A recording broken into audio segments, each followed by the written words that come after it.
worst possible thing you could say when you walk into a car dealership. I spent 5 years with Mercedes-Benz, 5 with General Motors, and the worst thing a person could say when they walk in is, if you could just get me to this payment, we got a deal.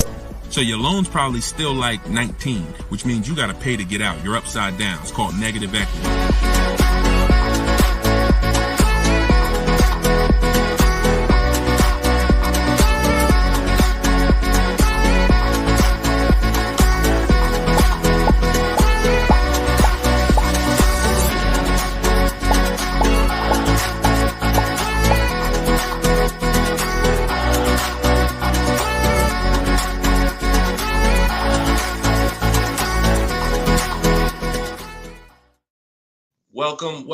Welcome to episode 10 of Car Shopping Questions and Answers. I'm your host, Deshone the Auto Advisor. We do these live streams throughout the day to make sure that you can get insider secrets from someone who was in the car business for more than 14 years. Technically, I've been in it since 2006, even though I left in 2020 to focus on educating anyone who's willing to listen. And so those who listen to me, you're going to see throughout this show that they get below market deals. They get cars in 30 minutes from home. They're not going back and forth with negotiating. You don't need down payments. Everything that you may have thought you knew about car buying, quite honestly, a lot of that is going to be dispelled on this broadcast. But we're going to make sure that you know how to get to the money, where the hidden money is in your car deals, and quite honestly, how much you've been overpaying by not having this information. So come on in. I have my man Dolan moderating.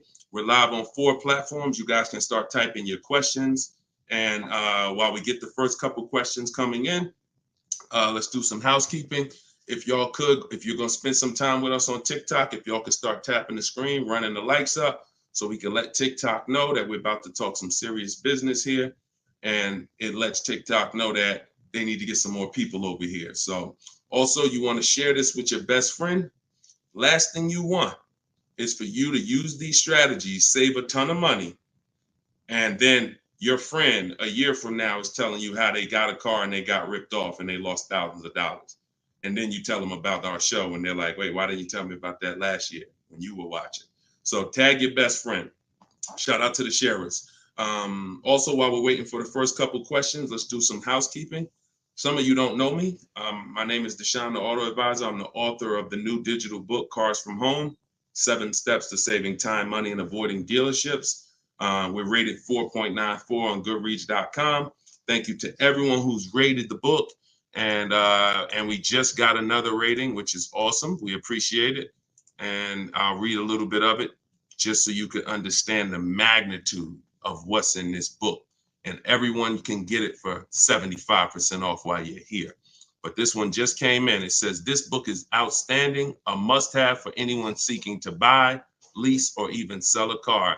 It's presented in a very professional, easy to follow, step-by-step manner that covers every situation from buying, leasing, paying cash, using credit, good credit, bad credit.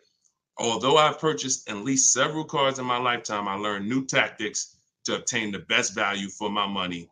Let's go. Appreciate that review, Barrett. Thank you so much. So everybody, you could get yours in my TikTok bio or my Instagram bio. You won't leave the broadcast, but get there before the 30 minutes is up so you can get your 75% off. And you can get it in the YouTube or the Facebook comments. We pinned a comment for you so you can get it. And then we'll actually throw this banner up so that you can scan it with your mobile phone camera. If you happen to be watching us on TV, you can scan that QR code right there. All right. So once we get the first question, Dolan, you can shoot it in, brother. All right. And look, if this is your first time, stay by your keyboards. This is a dialogue. This is not something you're just watching. I'm going to ask you questions, and I want you to type your response quick as possible so we can keep the dialogue going. Okay. Let me make sure I can see the Instagram comment. Okay. So this one's from Instagram. I currently have about 12 to 15,000 in equity in a finance vehicle with 8 months of payments remaining. Realistically, I don't envision myself keeping the vehicle for another 3 years, so I like to lease. Dang. So you're talking brilliant. You're talking brilliant. See, everything you thought you learned, who's heard people say never lease? Let's get some, I'm in rare form tonight. I'm feeling very aggressive, but I'm gonna stay calm and cool. Who's heard you should never lease a car? Type me in the comments. I told y'all, stay by your keyboards so I could understand who I'm talking to. If you were taught never lease a car, type me. Okay, I see you, Maya. All right, I see you, Jet Beauty Jenny. Okay. I see you, Calvin. All right, Calvin on Facebook. I see you, Lady Gal. So every single one of you who were taught that, those people owe you money. Because if you're not keeping your car 8 years, it's impossible to get a great deal if you didn't lease. There's only one exception, and that's if you're buying very inexpensive cars. I call them smart cars, saving money at the right time. $7,000 cars, $5,000 cars, $10,000 cars, that's different. $3,000 cars. But if you are buying relatively new 3, 4, 5, 6-year-old used cars and brand new cars, and you're not keeping them 8 years, you've lost thousands already. So I want you to stop that tonight. So I'm gonna make a claim. I don't mind if somebody makes a very bold claim like the one I just made, but you got to be able to support it. Let me show you something. So Tope got a lease on a BMW $690 a month. It's a $54,000 car. Now somebody else might have that car just like that. You might be watching saying, Deshone, I got the same car.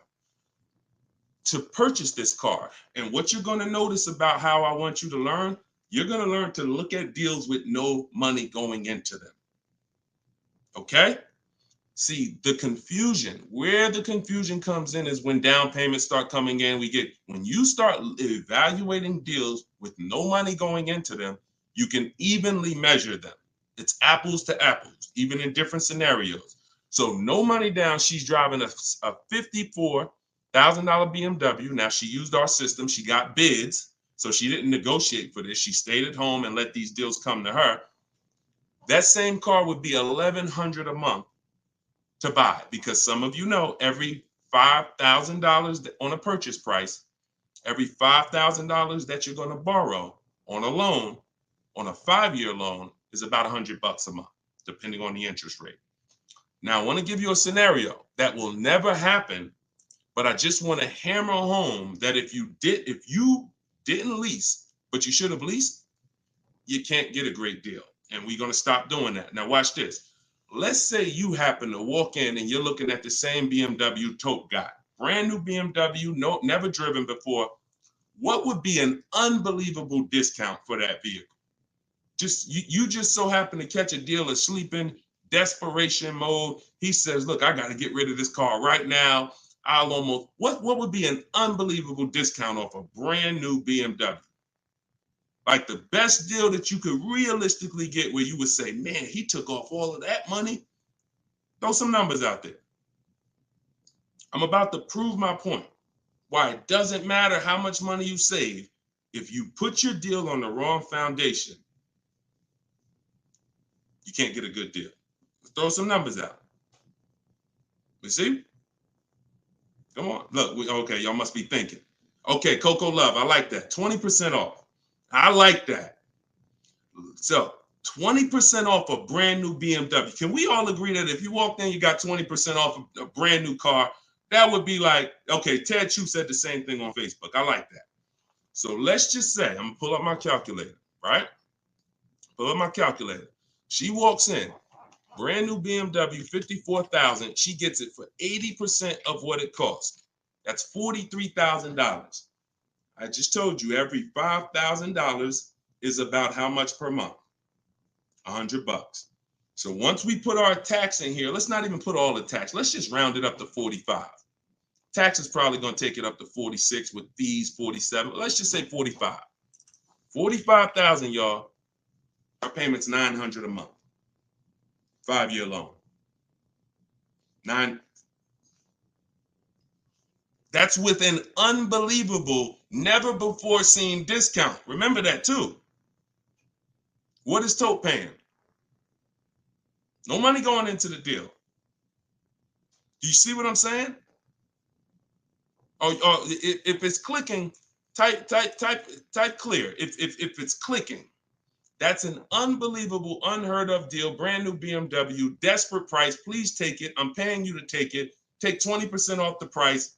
Here you go. You leave thinking, man, I won. I'll never get a deal like that again. What's my payment on this thing? $900.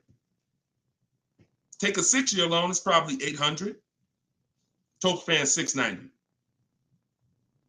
This is what I'm talking about. It is it does me or you no good for me to show you how we get bids, how we make dealers bid for our business, how we shop for new cars, how we shop for used cars, how we make banks and credit unions bid when you miss this. Lease, if I don't lease and I should have leased, no way to get a great deal. So that's why, and we could throw one more scenario in here, because some of you like Deshone, but I don't buy brand new cars. I know what you're thinking. Let's throw one more scenario. Let's say we get a great price on a used one. That same BMW, used one, great price on a used one. Let's say we knock 35, 40% off the price. 40%. Say we find a 40%. I don't want anyone to accuse me of saying, Deshone, these numbers are just a little too, you're skewing the numbers. We're going extra unrealistic in terms of trying to show, right? So we get a nice BMW, new, good mileage. We knock 40% off that price, $54,000. We pay 60% of what it's worth. That's $32,000 we're paying. With taxes, it puts us at $35,000. What's our payment? $35,000 on a loan. Every $5,000 is $100 a month. What's the payment? I got you, Jet Beauty. I'm doing this for you. She said, one more example. I gave you the brand new lease that Toke got. I gave you the brand new. It doesn't matter. You could go and be not tons of money off on a new one. And here's the used one. $35,000. Every $5,000 is $100 a month. For payment $700 a month. So people are pulling up. Imagine 3 people pulling up side by side. Toke is in her new BMW 2024, paying $690 a month, no money down. Another buyer pulls up next door that never learned about leasing, but is not keeping their cars long term, because there is a place for buying. It's not about, everyone should be leasing. It's the 8-year rule. I'm talking about you short-term people. You're not keeping your cars 8 years, yet you believe the lies that you shouldn't be leasing. We're going to scrap that tonight. If you're willing to unlearn, tonight will be the last day you believe that bad information. So $690 a month, Toke pulls up. Someone pulls up next to Toke, got a phenomenal deal, think they won. Hey, we got the same car. Oh yeah, man, how much you get? You're not gonna believe this. The dealer gave me 20% off this thing. Oh, that's incredible. How much is your payment on that? Oh, I'm paying $900. Oh, really? Okay. Yeah, no money down though. No money down. Okay, what you paying? I'm paying $690. No money down. Oh, okay. Wow. Other person pull up in the used one. Oh, y'all got the new versions. That look good. That look real good. How much y'all paying? Oh, I'm paying $690 for the new one.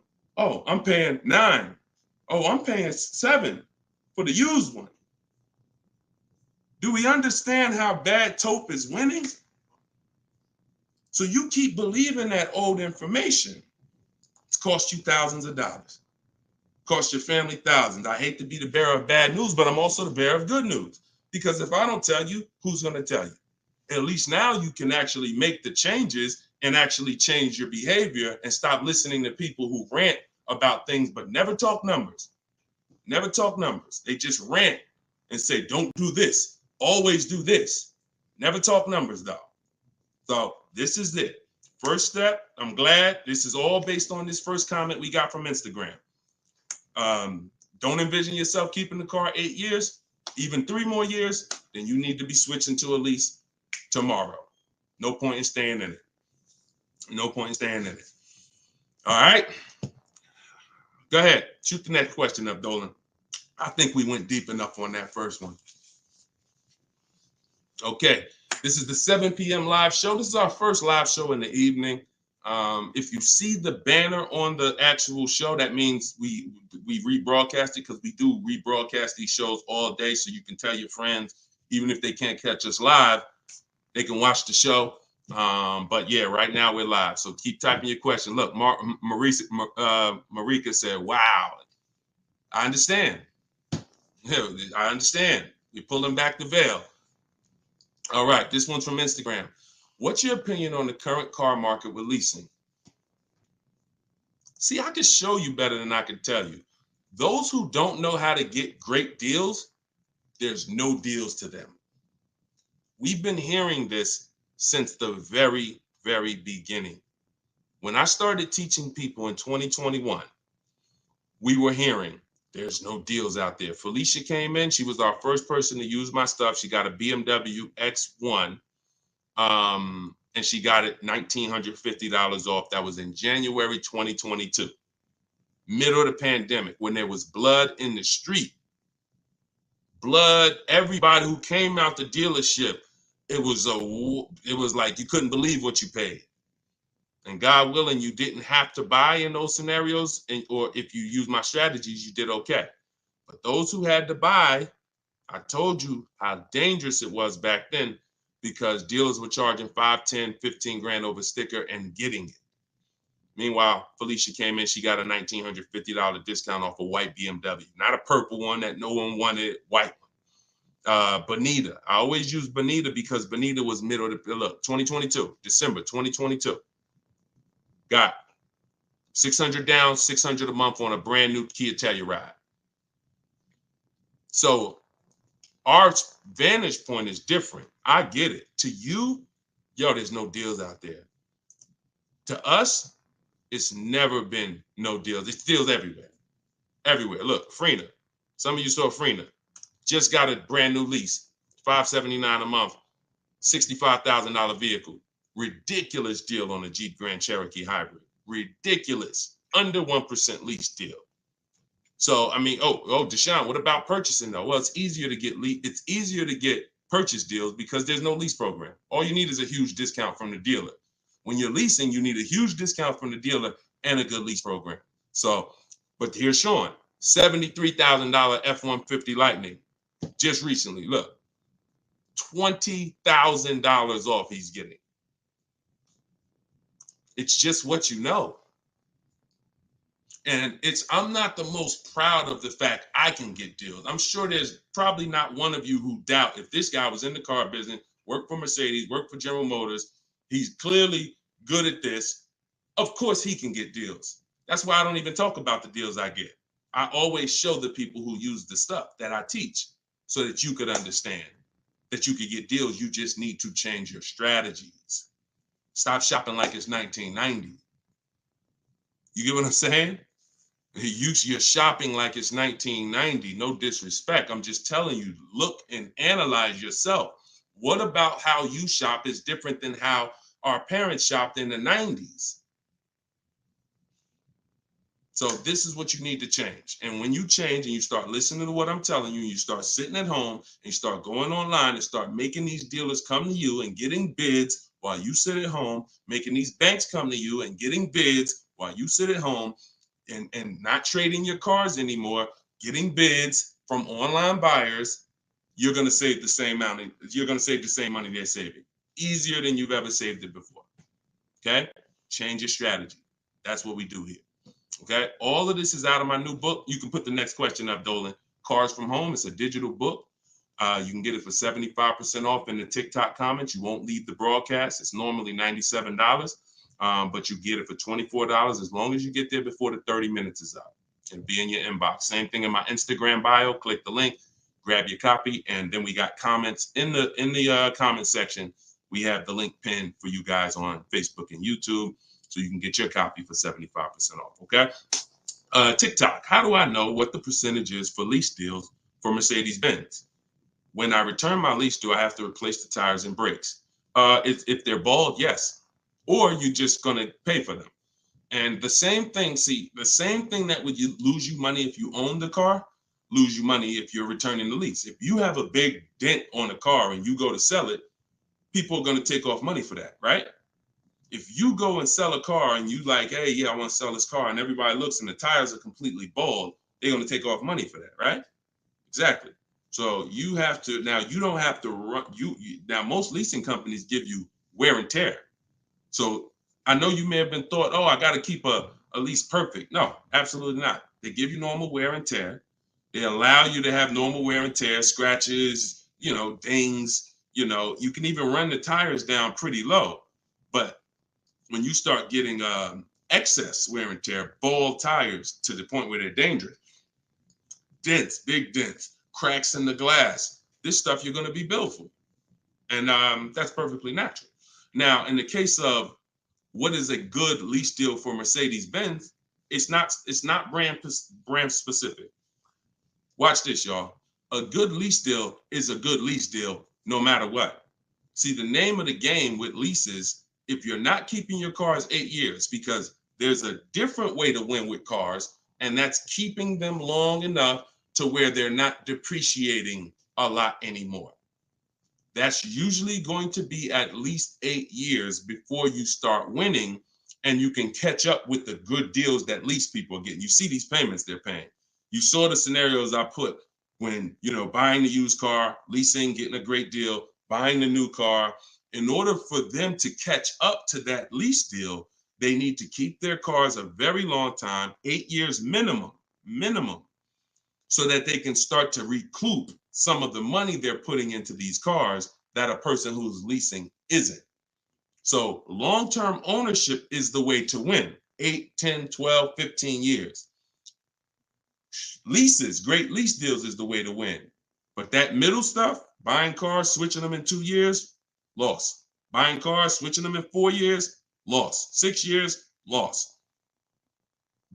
Leasing the car and then buying it, so you go from a lease to a purchase, different, loss. You're stuck in the middle.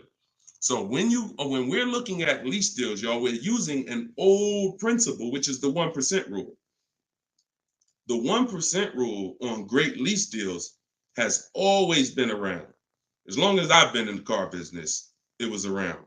So if your lease deal was 1% of the MSRP of the car with no money out of pocket, you stole the car. You stole the car. And I got tons of those deals. I never paid more than that. Before 2019, that was my last time I leased, I had 4 Infinities, and I had 2 Pontiac G6s when I was with GM, and I had a Jeep Grand Cherokee. Those are the cars that I have leased. Matter of fact, I only leased one of the Pontiacs, then I bought a used one. So I had 1 Pontiac, 4 Infinities, and 1 G6. And 1 Jeep.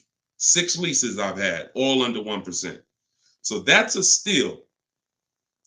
But what I found is people are signing bad lease deals and not knowing, well, what's a bad lease deal? If that's a steal, then what's a good lease deal and what's a bad one? The only parameter for a bad lease deal is you paid too much for a car you're giving back.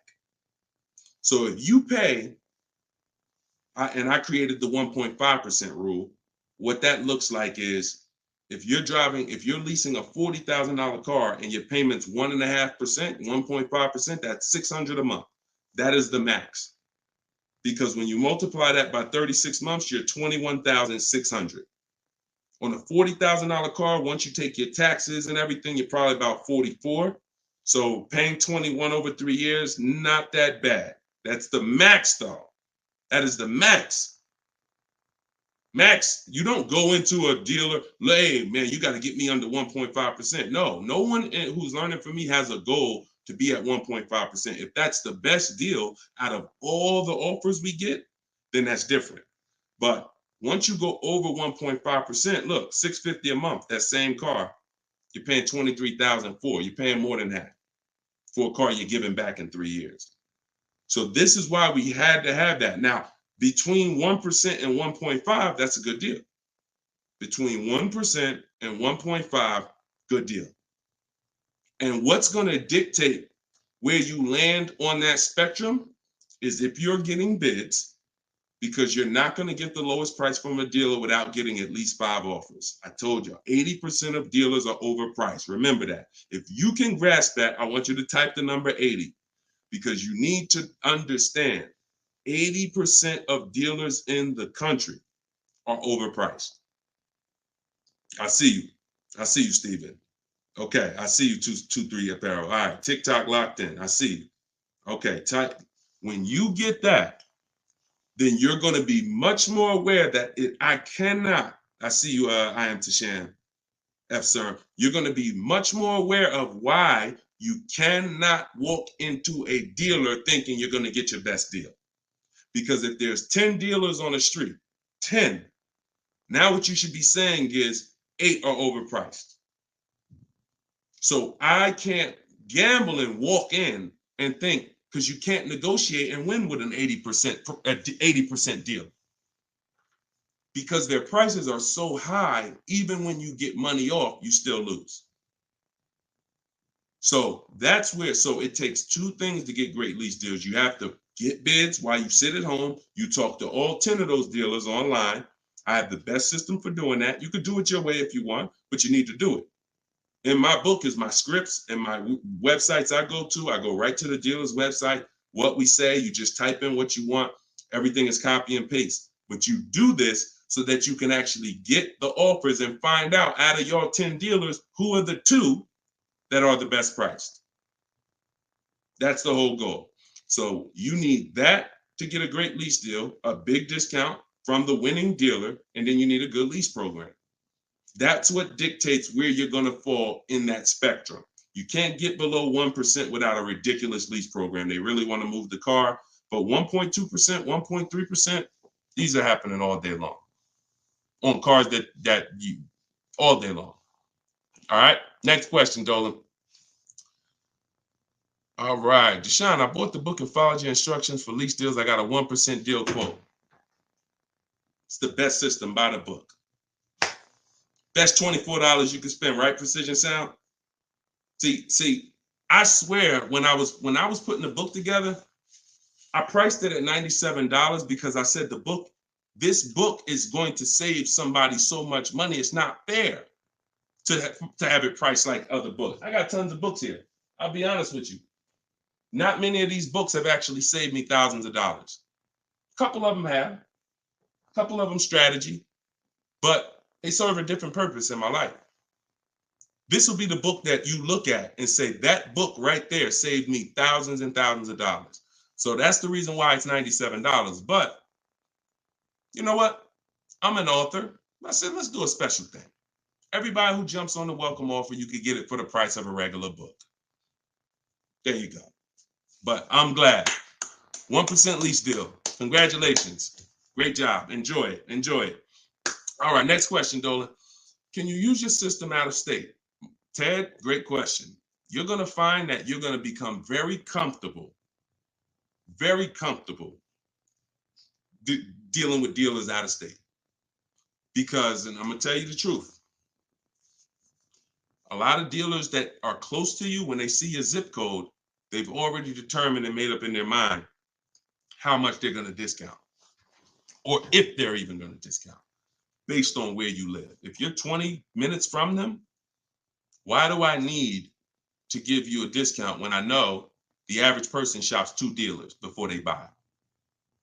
Now, I don't want you to be average. Let the average people get average deals and above market deals, but you're not going to get below market deals doing average things. I'm gonna say that again. You're not going to get below market deals doing average things. Most dealers know, this is NADA research. This is the company that studies car buyers. People shop 2 dealers and then they buy. So if I'm sitting here watching you and I see your zip code, I'm not going to give you a grade, especially if I'm an 80% dealer. Forget it. But when you start talking to these dealers that are 45 minutes away from you, an hour away from you, now they'll never see you without the online tools. And what we want to do is these smaller dealers that are usually that don't have the foot traffic, we want to give them the opportunity because they want to be able to compete with the dealers in the city. And if it's up to walking in, they'll never have that opportunity. But when it's online shopping, they get the same opportunities, and they will sometimes take that opportunity and make sure they beat their competition. Going back to Sean's deal, very important to see this. Sean posted in our groups. We have a private group. He said, I haven't seen the other. I said, I haven't seen the other offers. This is when he showed me he was saving 20 grand. And he said, you know, what do you think about this? I said, you're saving 20 grand. But I said, I don't know what the other offers are. Because what if you could save 25? Don't get excited about one offer. You got to get 5. I sold a car, a Maybach, and years ago, it had a $20,000 rebate on it. What if this car had a $20,000 rebate? We don't know. So he said, look, I got 15 offers. See, the difference is when you're using an online system, you sit at home and you start learning how to go on these dealers' website, copy and paste what you want and get these offers. You're going to be like, dang, I could get 5 more offers just like that. So he got 15 offers. Now check this out. This is what's important about this question you just asked, Ted. I couldn't find anything under MSRP locally. He expanded his search to 150 miles and he found this deal. So a dealer that was over 100 miles away from him made him this offer. None of the dealers close. Very important. So you want to get comfortable shopping out of state. And when you know how to do it the right way, especially on new cars and leases, it's easy because it's new cars. They're cookie cutter. You know, everyone has the same. Little bit more precision when you're buying a used car. But even that, don't be scared. We've had plenty of people drive an hour to get a used car, hour and a half. If that's where the best price used car is, if I'm saving $4,000, I'm gonna go over there. I'm gonna get a hotel room for $60, and I'm gonna get my car. That's it. I'm going to where the money is, not staying here because I want to be comfortable and I'll just pay more because I just want to be convenient. You know what I'm saying? Great question, though. Go ahead, Dolan. Next question. Steven, you clicked that picture of me. He said, what do I click to get the book? Click that picture of me. Even on Instagram, there's a picture of me at the top. And you can go right to that website and you'll see a button at the top that says get the book for 75% off. So get your book before the 30 minutes is up so you can get your 75% off.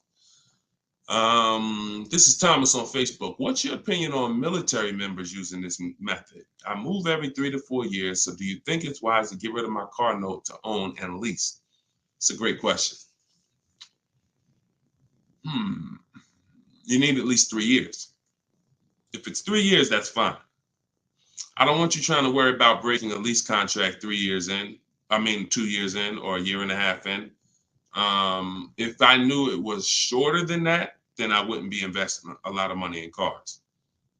I'd have like a, $10,000 car, $8,000 car, because you can't replace cars that fast. Some of you know I do this all the time. I show you, this is the depreciation scale.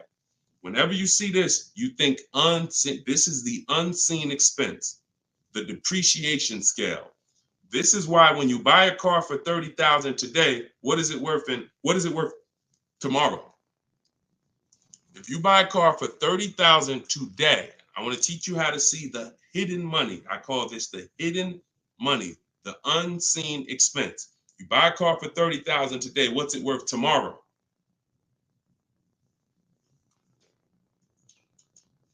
Throw some numbers out there. Let's see Instagram. I'm just talking 24 hours later. You bring the car back 24 hours later. Is it still worth $30,000?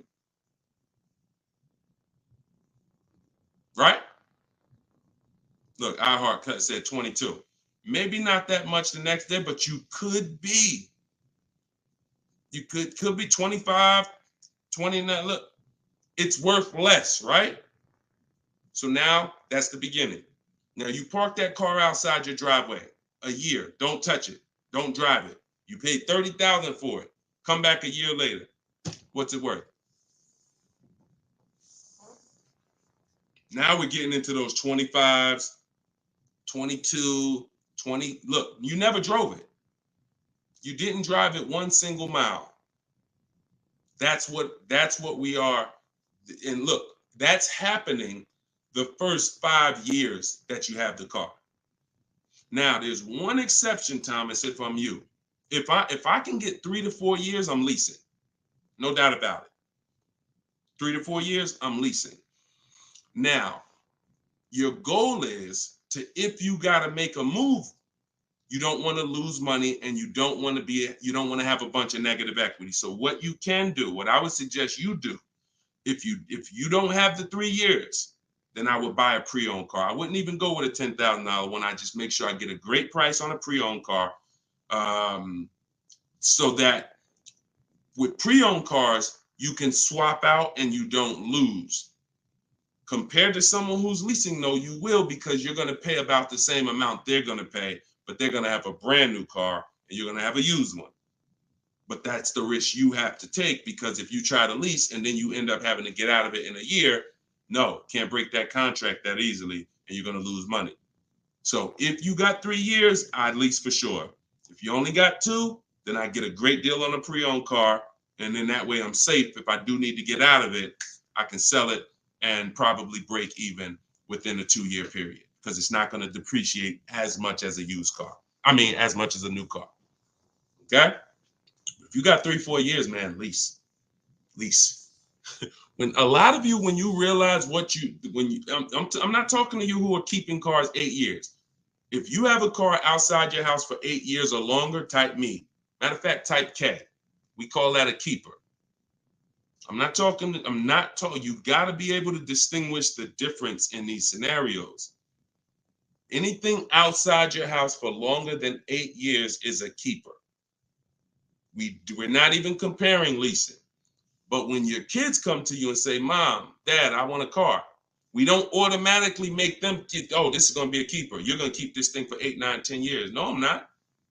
I'm going to keep this car maybe 5 years. Okay, then you should be leasing. Okay, your spouse. Me and my wife did it all the time. We had one car that we bought. That was the Pontiac G6. And then we would lease a car and we would rotate the lease. So you can have both. But the key is knowing every time you're about to buy a car, the first question is, how many years am I keeping the car? And if it's not 8, then you should be shopping for great lease deals. If it's 8 or more, then you should be buying. Very simple rules, boundaries based on numbers. All right. Go ahead, shoot the next one up, Dolan. Great question, Thomas. And anybody who's in that situation, that's a good strategy for you guys to follow. YouTube, 6 months left on my 36-month lease, 12,000 miles per year. Things came up and I had to use the car every day, 99,000 miles so far. What can I do? You pay. Now, what you can do is you're going to do an equity assessment. There's 3 ways you're going to work that you compare this. 3 ways, and you're trying to see which one is you're going to bite a bullet because you use the mileage. And again, I want to make it clear, had you purchased the car and put that same amount of mileage on it, your value of your car wouldn't have been like this. That's the average driver. Average driver, their value is dropping like this. That's average. You lose, a couple thousand every year, 5,000. You lose percentages. 20% the first year, 15%, 10, 12%, 10%. That's the average driver. If you bought it, you'd have lost probably 25% in 1 year based on the way you drive. So it's not a matter of, I leased, I shouldn't have leased. No, this is what happens if you don't cater the lease to the lifestyle. And sometimes you have a lifestyle change, but it doesn't change the fact we have to account for the mileage you use. So we're going to do an equity assessment. You're going to see, if I sold this car, because the reason you're going to do this first is because you want to see what the highest bidders would pay. CarMax, Driveway. This is step 2 in my book, equity assessment. CarMax, Driveway, Carvana, Kelly's Blue Book, instant cash offer. Do not use Blue Book. Please do not come to me talking about what Blue Book said your car is worth. We don't use algorithm sites. We get real offers. Cash offers is all that matters to us. Okay? Kelly's Blue Book, instant cash offer. AutoNation, sell my car, and Car Guru, sell my car. That's 6 offers. And you're going to get that after you get your payoff. Now, you're going to see how upside down you are. And once you see that, okay, I'm upside down, How many miles did you contract for? Oh, 12,000 miles a year. Okay, so all right. So once you see, all right, my highest offer is 23,000, but your payoff might be, 30. Then that means you're $7,000 upside down. So now you can compare paying that money to now saying, all right, well, what happens if I return the car? Now, this is the second scenario. First scenario, when your over mileage is selling it. What does that look like? Second scenario is actually taking the mileage penalty, because I just told you $7,000 is the bill over there. In that scenario, mileage penalty, you contracted for 36,000 miles and you got 99 on it. So 99.8 minus 36,000 miles, you 63,000 miles over, and you're probably going to be charged 25 cents per mile. So that's a $16,000 mileage penalty that's coming if you stayed to the end. So that's why you want to compare selling, paying the difference. If you got some cash on hand, that would be the best way to do it. Now, the last thing that you can do, which is, see, I don't like these scenarios because these are negative equity scenarios with leases, and we really shouldn't. Besides an emergency, we really should not be in negative equity situations with leases, only finances. But your last scenario is, once you see how much your car is worth from the offers, you're now going to now try to roll that negative equity over and get someone to pay the bill and wrap the new deal with the negative equity. So you're going to get bids for whatever car you want to replace it with. I got whatever car. Let's just say you're looking for a Jeep Grand Cherokee. You get bids, get your best offer, and then you're going to tell them, hey, I got this old car here with this type of penalty. I need to wrap it into this deal.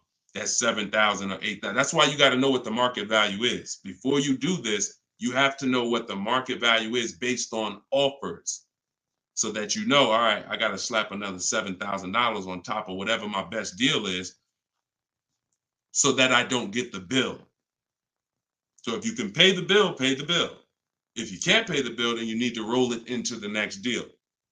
But the last thing you want to do is drop that car off without doing what I'm telling you, because once that car is grounded, the bill is generated. It's nothing out of it. So everything you have to do is now, because if you ground that car with that mileage, the bill is automatically coming. There's nothing you can do to get out of it. So follow those steps, do the equity assessment. And when you are on those websites I just told you about, if you have a lease, it's going to ask you, are you leasing, financing, or own? Put own. I'm just telling you. I'm telling you, if you have my book, I explain why you must do that, but I don't have the time to go into detail of why you must do that right now. Okay, just when you're on those websites, put own. And if you have my book, then I'll be walking you through this step by step. But you're more, if this ever happens again, you guys look at this early. You look at this when you're a little bit over miles, not this much over miles. And listen, I know you may have not known, maybe I understand. But for future reference, we want to choose our mileage carefully. And if we find ourselves going over by thousands and thousands of miles, we want to make a move and do this same scenario sooner than later. Okay? Best thing I can tell you. You got to bite the bullet. We just need to find the smallest bullet to bite. Okay? All right. Next question, Dolan. That's a good one. Common situation. All right.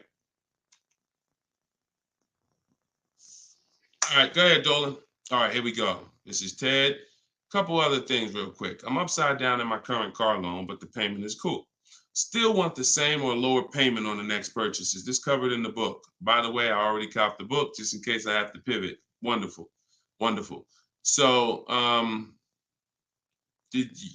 think you said you were switching to a lease, right, Ted? But you're upside down. So if you are in a finance, what you're going to find with great lease deals is you can usually switch, and if you use what's in that book, get your great lease deal, you'll usually even bring in some negative equity over, you're still going to be in a comfortable payment range, because a purchase is so much higher than a great lease deal. So a purchase, unless you put a ton of money down, a purchase is just so much but you can't control that. All you can do is do your equity assessment, like I walk you through in the book, and then determine what you're going to do with the negative equity. Pay the difference or transfer it. And once you're transferring, you get your bids, and then you bring your negative equity on top and you see what it is. There's no point in worrying about what you can't control. But I can tell you that most times, switching from a lease to a finance to a lease, you're getting more car and you're usually dropping your payment, especially if you buy new cars. If you buy new cars, forget it. You're dropping your payment dramatically. So you can still move negative equity over. But even on used cars, you're going to see that just going from a finance, you saw the scenarios. If you were here at the beginning of the show when I started those 3 scenarios, you saw how different the payments were. So that lease gives you so much room to customize, bring over some negative equity, and still be better payment-wise than purchasing. Okay? So yeah, keep me posted, man. Make sure you send me your success story. Thomas just got the book. When will the next session be for the step-by-step breakdown? I don't do a step-by-step breakdown. Look, I'm talking to the public, and here's what I won't do, because it's just not fair.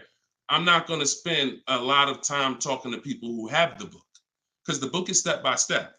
Every now and then, Dolan pulls a question in, great, but I'm talking to people who don't have the book.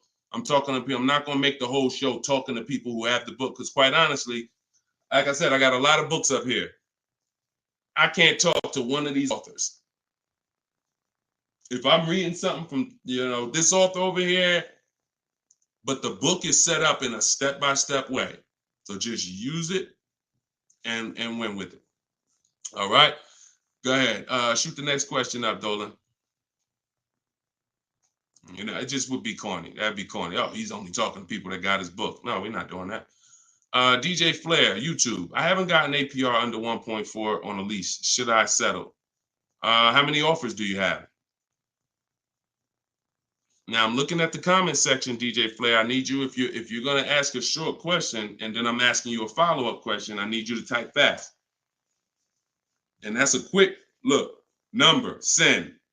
3, send. 1, send. You know what I'm saying? I can't spend too much time if you're not right close to your keyboard. So okay, let's put it like this. If you don't have, I see you, Coach Troy. Thank you so much. Thank you to the people who support the broadcast too. I appreciate it. And shout out to the sharers. Shout out to the sharers. I see you, Body Gang Nunu. Thanks for everybody that's sharing the broadcast. Your friends will be mad at you if they find out you've been using this stuff and you didn't tell them, especially your best friend, your closest friend. If you've been using this stuff and you didn't tag them, go ahead. Go ahead, type your question, Coach Troy. We'll get to you. All right, I don't think DJ Flair's tapped back in. So here's the thing. The only time we're settling on any lease is when we have at least 5 offers. Because when you shop the right way, and anyone who shopped using my stuff can attest to this, when you shop the right way, you're going to see on a regular lease, any vehicle you name, you're going to see $150 to $200 a month difference. I told y'all, I'm not just telling you 80% of dealers are overpriced. You're going to prove it to yourself. 80% of dealers are overpriced, and you're going to prove it to yourself when you look at all those offers and you see that one dealer is at $450, another dealer is at $490, another dealer is at $530, another dealer is at $590, another dealer is at $6. We've been doing this. I've been working with people since 2021. I got over 1,600 people in my personal, coaching program, and we got thousands of people that have the book. So when we get the offers, that's what we see. So the only way we will settle on a 1.4% lease is if we know that's the lowest offer in the market. And the only way we know it's the lowest offer in the market is I'm looking at the other lease deals. Oh, that one's 1.5. That one's 1.7. That one's 1.75. That one's 1.8. Now I know 1.4 is the deal. Let me get this up out of here. This is a great deal on this particular car. That's the only way. Okay. Next question, Dolan. Great question. I'm on the fence about joining maps for my truck purchase. Can you elaborate on how it's different than following the book? I don't even talk about maps on here. Maps is Maps is my book and video with me coaching and Zoom calls and a private Facebook group. Totally different. And again, that's another reason why I can't get too big into giving questions and answers. Look, the book is there. It's $24. It's step by step. People have used it, gotten to success. That's why we're rated 5 stars, 4.94. But that's why we're rated high. That's why people are writing me. Look, we just got this today. So when I get this stuff like that, the only time I'm going to engage with thousands of people who got the book is when I know the book is not really complete. It's not complete, but we know the book's complete. So when Tiffany sends me this, look, I just got this from Tiffany. Look. I believe we got a great deal. Look, 2024 Mazda CX-90, $44,820 on the sticker. Discount was $6,530. That's ridiculous. That was her best offer of all her bids. $65,000. She saved 15% off the price of the car. Brand new car. She just sent me this. So some people are like, Deshone, you know what? I can follow the book. This is my thing. You laid it out step by step. Step 1, 2, 3, 4, 5, 6, 7 is delivery. Step 7 is literally getting ready for delivery. So, but Maps is totally different. Maps is the program I launched in 2021 that I work personally with people. We do coaching calls, and we and everything in the book is in video form. So you're not reading, you're just watching step-by-step video. So you could email me about that, and we can talk about that another time. All right? You get what's right for you. Go ahead. Next one, Dolan. All right. What if you drive too many miles daily? You just pick your miles. You choose your miles wisely. You can see, here's what I want you to understand.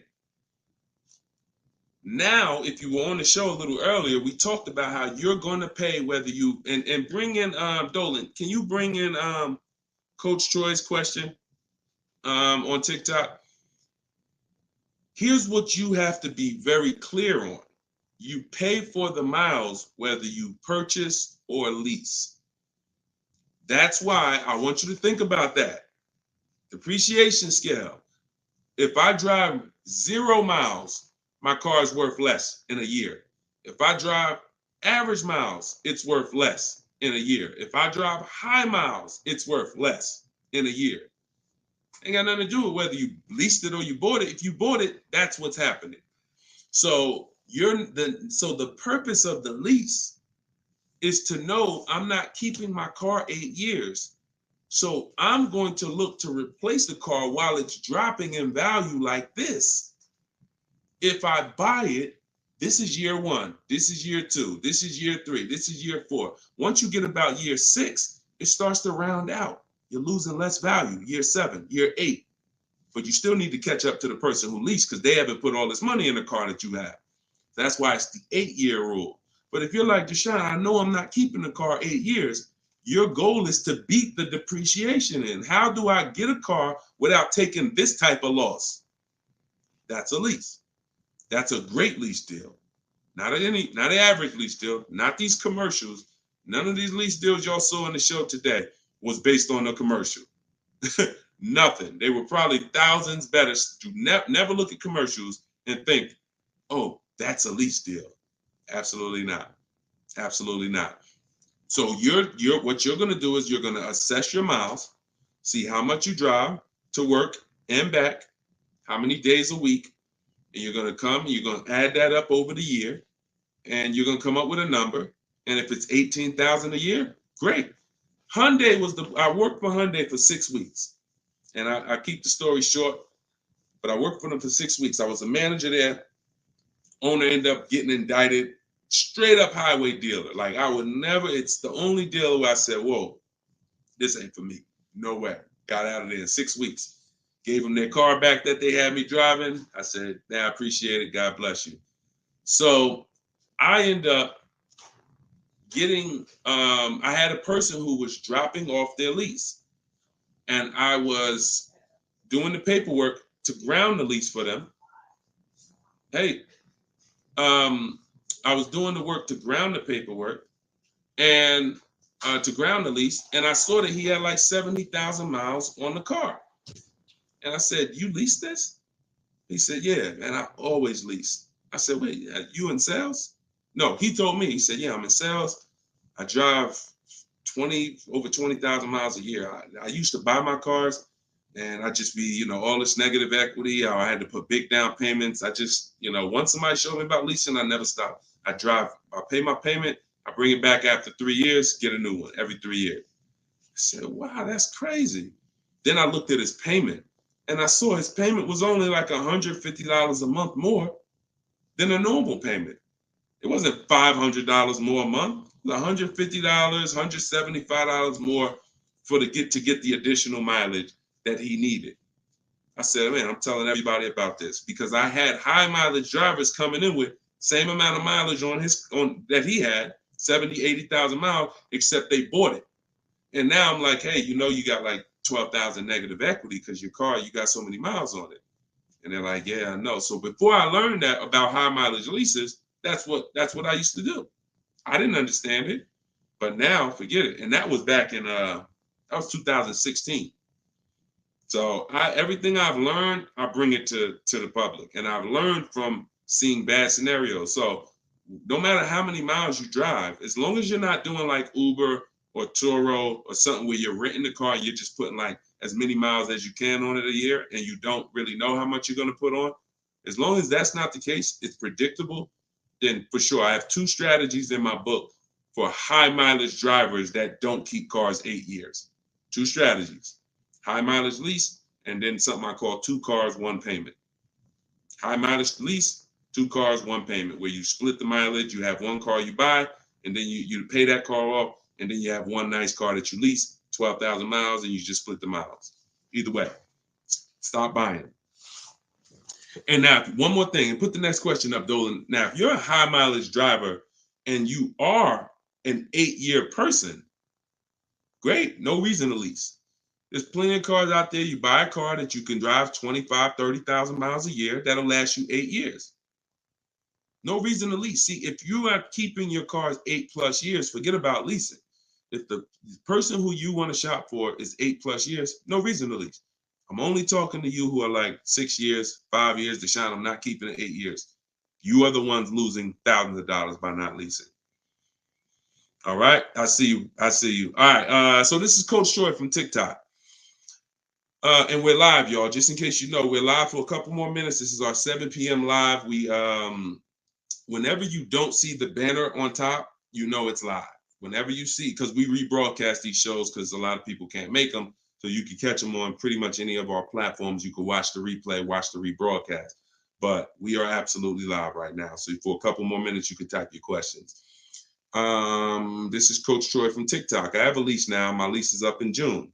My credit fell to 573. Can I go for a finance? What I do is I'd get a smart car right now, saving money at the right time. Now, if you have a strong car payment history, that weighs on your profile. Mercedes, tell y'all a story about Mercedes. Mercedes, if you pay Mercedes, your whole world could be crashing down. They'll approve you again. So I would have people come in and say, "Deshone," or they'll call me and say, "Deshone, my credit's not where it was when I got the Mercedes a couple years ago. What do you think?" I said, "Well, how was the payments on the Mercedes?" I never missed one. You're good. Maxed out credit cards don't matter. They look at that. So if you paid the car payment, I go for a lease. If you missed a couple car payments, but if you missed a couple car payments, I'd go for maybe a less expensive lease. Possibly 573 is tough. You need a lot of stuff to weigh, because I have something I teach. It's about profile, not just about score. So profile is how long you've been on your job, the money you make. Probably the 2 biggest indicators are payment history and credit score. But outside of that, that's not all it's based off of. So you got to kind of look and say, all right, if my credit score is low, do I have anything else on my profile that makes the profile look attractive? That could be, that's usually either a car payment that you paid on time, or um, you only missed a few payments and they dropped your score low. If you got like 60, 90-day late, then I would tell you, okay, let's get an inexpensive car, $10,000 car, get something small. I call this a smart car. In my book, I refer to this as a smart car, saving money at the right time. Now, this is a setup car because you're in a rebuild. So your goal is to get the smallest car possible because you pay for size. You don't want to go out and get a huge SUV because you're going to pay for size.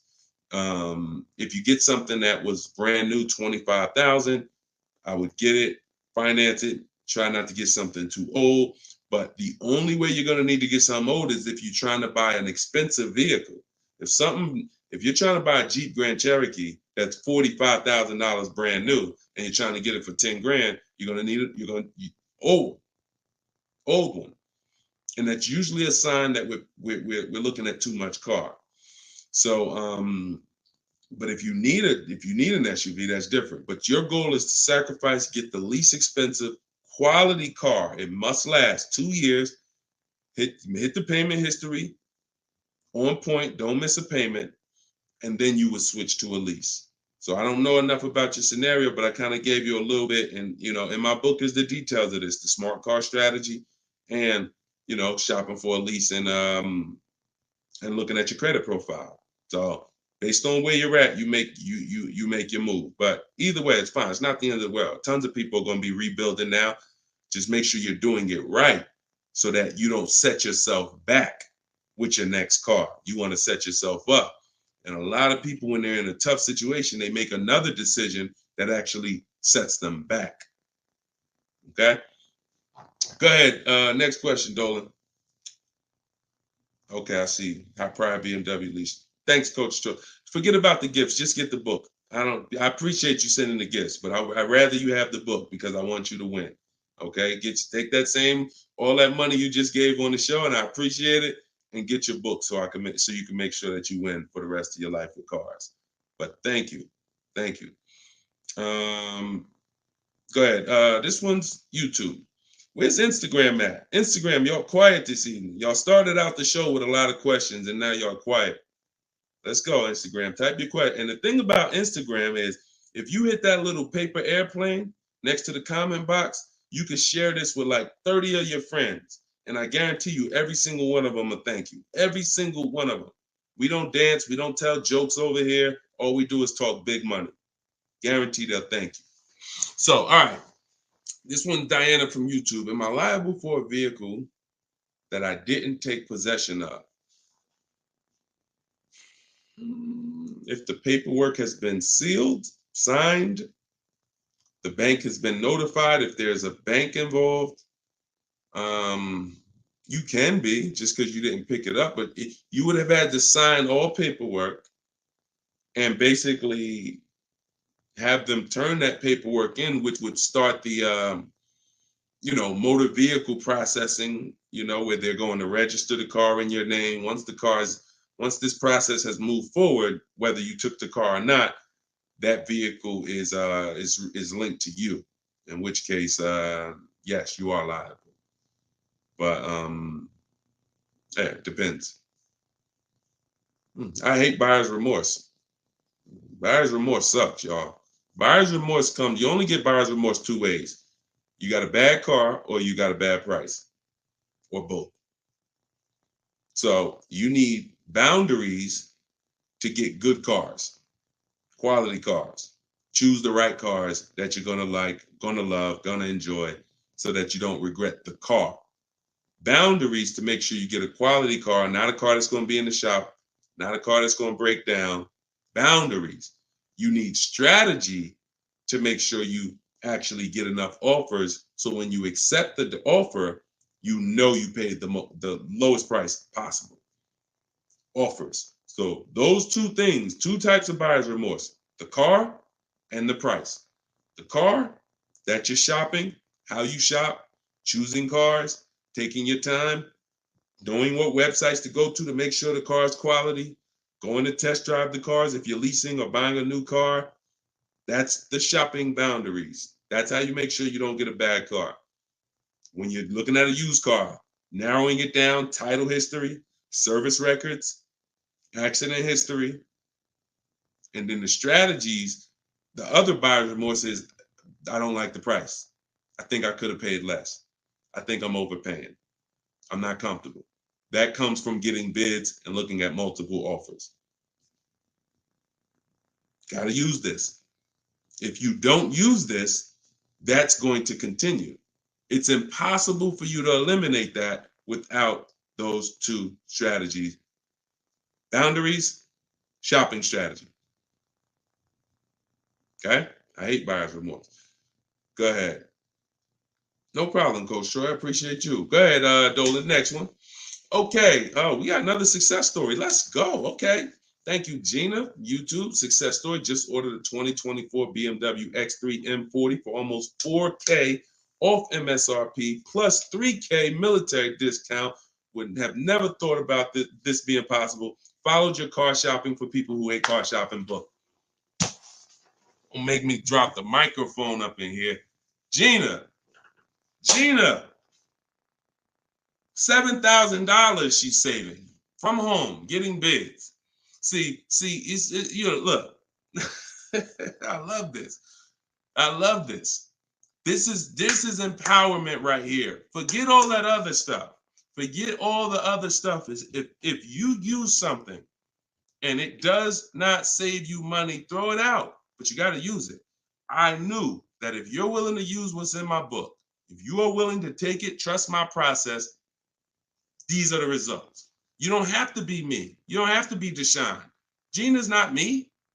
Gina didn't even know about this a month ago. Got the book, used the step-by-steps, saving $7,000 off a brand new BMW M40, X3 M40. Come on. Come on. Congratulations. Enjoy it. Great job. I had dealers beating other dealers' prices. I see. Come on. That's the language that I want you talking. That's empowerment right there. There's no buyer's remorse. There's no potential for buyer's remorse. How? I got dealers competing. Yo, all right, you the best right here. You won. The heck?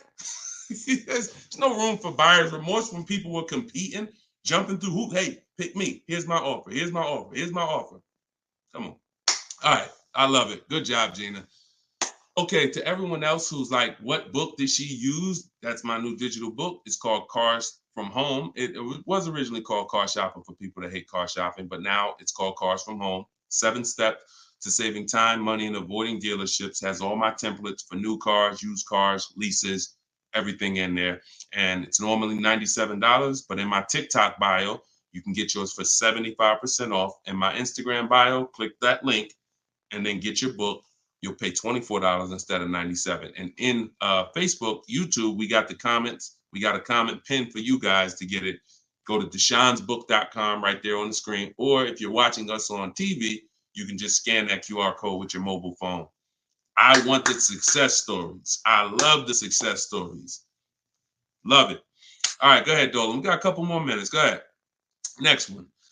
Okay, this one's Maria from Instagram. Apologies. I had to serial earlier, so I probably missed the answer. Do we include the fees into the payments when calculating the 1.5% rule? Absolutely. Now, the simple way is you don't have to worry about the fees. You're getting offers. Here's all that's important, Maria, when we're getting our lease offers. Total out of pocket is first month's payment only. If someone submits a deal with no first month's payment, you $2,000, $3,000, because some of them will do that. Can you please, resend the offer with just first month's payment? Then 12,000 miles per year. Then we're getting at least 5 offers. And then what we're doing is we're dividing the monthly payment into the MSRP. Dividing the monthly payment into the MSRP, not the selling price. Doesn't matter the selling price. The selling price is what affects the percentage. That affects the percentage. You need the MSRP so you can judge the deal. MSRP. Divide that into the MSRP. That's all you need to know when looking at lease offers. So I can look at 20 lease offers from 20 different people. As long as they are using the format that I told them to submit me the offer in, I can compare 20 offers in 60 seconds, maybe 2 minutes. Boom, boom, boom, boom. All right, this dealer made the best offer. Very simple. Don't worry about fees with leases. Just do those percentages. Everything else will slow you down. All right, great question. All right, wasn't it fun? Look, Precision Soundworks said, wasn't it fun following his steps? I just gotta put that on it. Listen, this game, oh man, come on. Wasn't it fun following his steps? Because you're in control.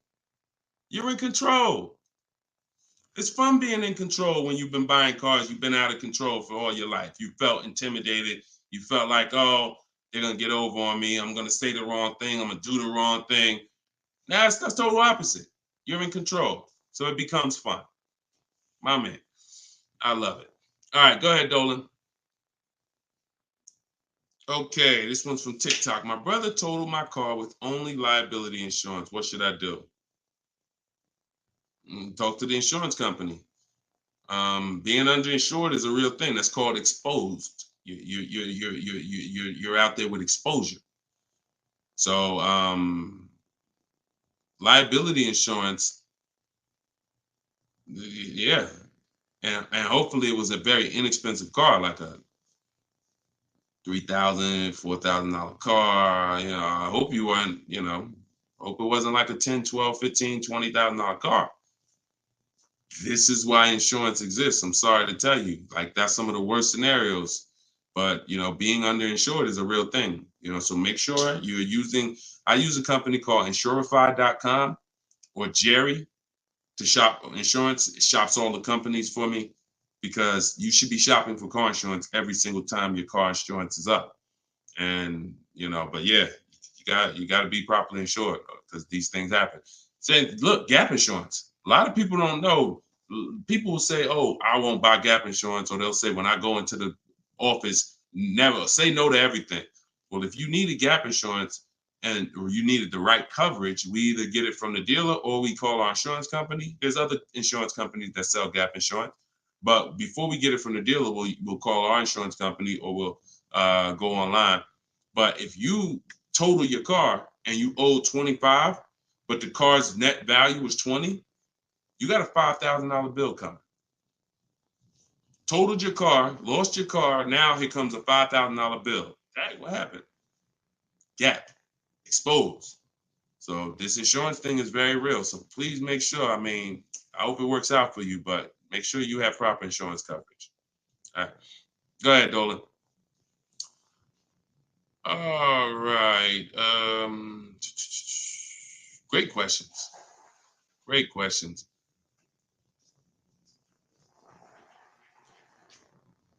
All right. This one's Thomas. I have come to an end of my lease. A new lease is too much for me. The buyout is about 25K. Give me some options. Unless you got 5 offers, that doesn't mean anything. See, the problem is you didn't get 5 offers. So you probably got a lease quote from an 80% dealer who you've been buying cars from, leasing cars from. You come in, hey, what's a new one going to cost me? They're trying to keep you high based on three years ago. Everybody was overpaying and they're trying to keep you high. They're trying to keep their profit. And you look and saying, wow, the new one's 700. Nah, I can't do that. I guess I'm going to do something different. Meanwhile, when you start getting bids, you'll see that maybe the best deal on that is 500. See, all of these deals that I'm showing you guys, you got to understand something. These are not deals that people are getting by walking into dealers. Look, this is Charles. He got a Hyundai Palisade, top 10 most popular SUVs in the country. $48,000 vehicle, $597 a month. $597 a month. Listen, and just so y'all know, we live right now. This is not a replay. So we are straight live. I want you to know when we're live and when you're watching a rebroadcast. Okay? Like, understand, this doesn't happen walking into a dealership. So when I usually hear questions like this, oh, I'm gonna buy the lease out, or hey, there's no deal, you know, the new lease payments are too high. No one who's getting multiple offers are saying that, because what you would be doing is you would be flipping to another vehicle. Before I go from leasing which is a value play. Leasing is driving brand new cars for pennies on the dollar. To go from that to buying a used car is an entirely different thing. Buying your lease is buying a used car.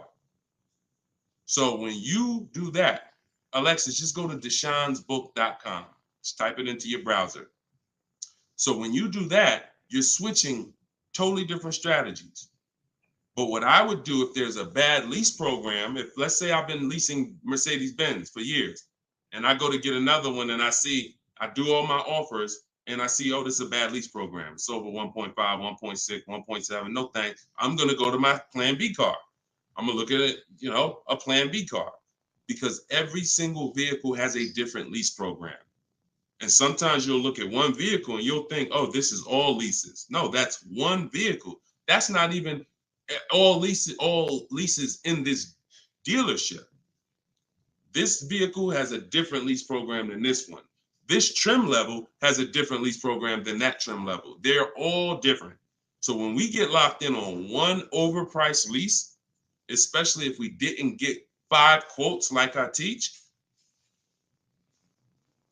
so no, that is the strategy. So you just say, give me some options, please. Here's your options. Get 5 offers. If they're all over 1.5%, next vehicle. Pick another vehicle. Get 5 offers. If those are over 1.5%, pick another vehicle. Eventually, you're going to find a vehicle that has a great lease deal, and you're going to say, okay, this is it. They're all different. If you're using my book, you can do this in 60 minutes. Your first time using this, it'll probably take you 90 minutes to do the process. Second time, you should be around 60.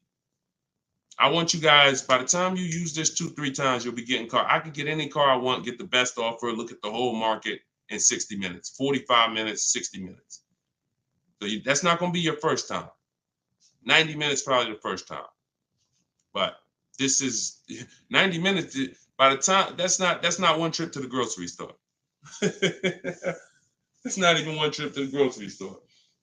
All right, y'all. We've been on for an hour and 18 minutes. We like to keep these lives around an hour and 15. We're gonna wrap. We'll be back. Listen, this is what we do. Shout out to the surprise success stories. Thank y'all to everybody who spent some time with us. Everything that I taught tonight, everything I taught today is out of my new book. It's called Cars from Home, 7 Steps to Saving Time, Money, and Avoiding Dealerships. It's the science of shopping from home online the right way. There's tons of people who will try to shop online. There are car sales people who have mastered the science of not giving quotes online, making it hard to buy online. So the same way when people were walking into the dealer, car salesmen got trained on how to handle you. The same way they saw millions of people go to the internet, they created internet sales departments to get trained on what? How to handle you. So you need a strategy to make sure that you're doing this the right way, getting bids. You don't have to be a great negotiator when you're great at getting bids. And that's what the book is about. So you can get your copy for 75% off. It's $24 in my TikTok bio or my Instagram bio or the link in the comments on YouTube or Facebook. And if you're watching us on TV, just scan that QR code with your phone.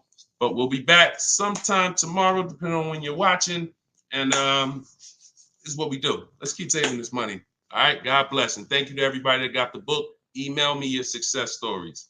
I want to see more success stories. All right. God bless you.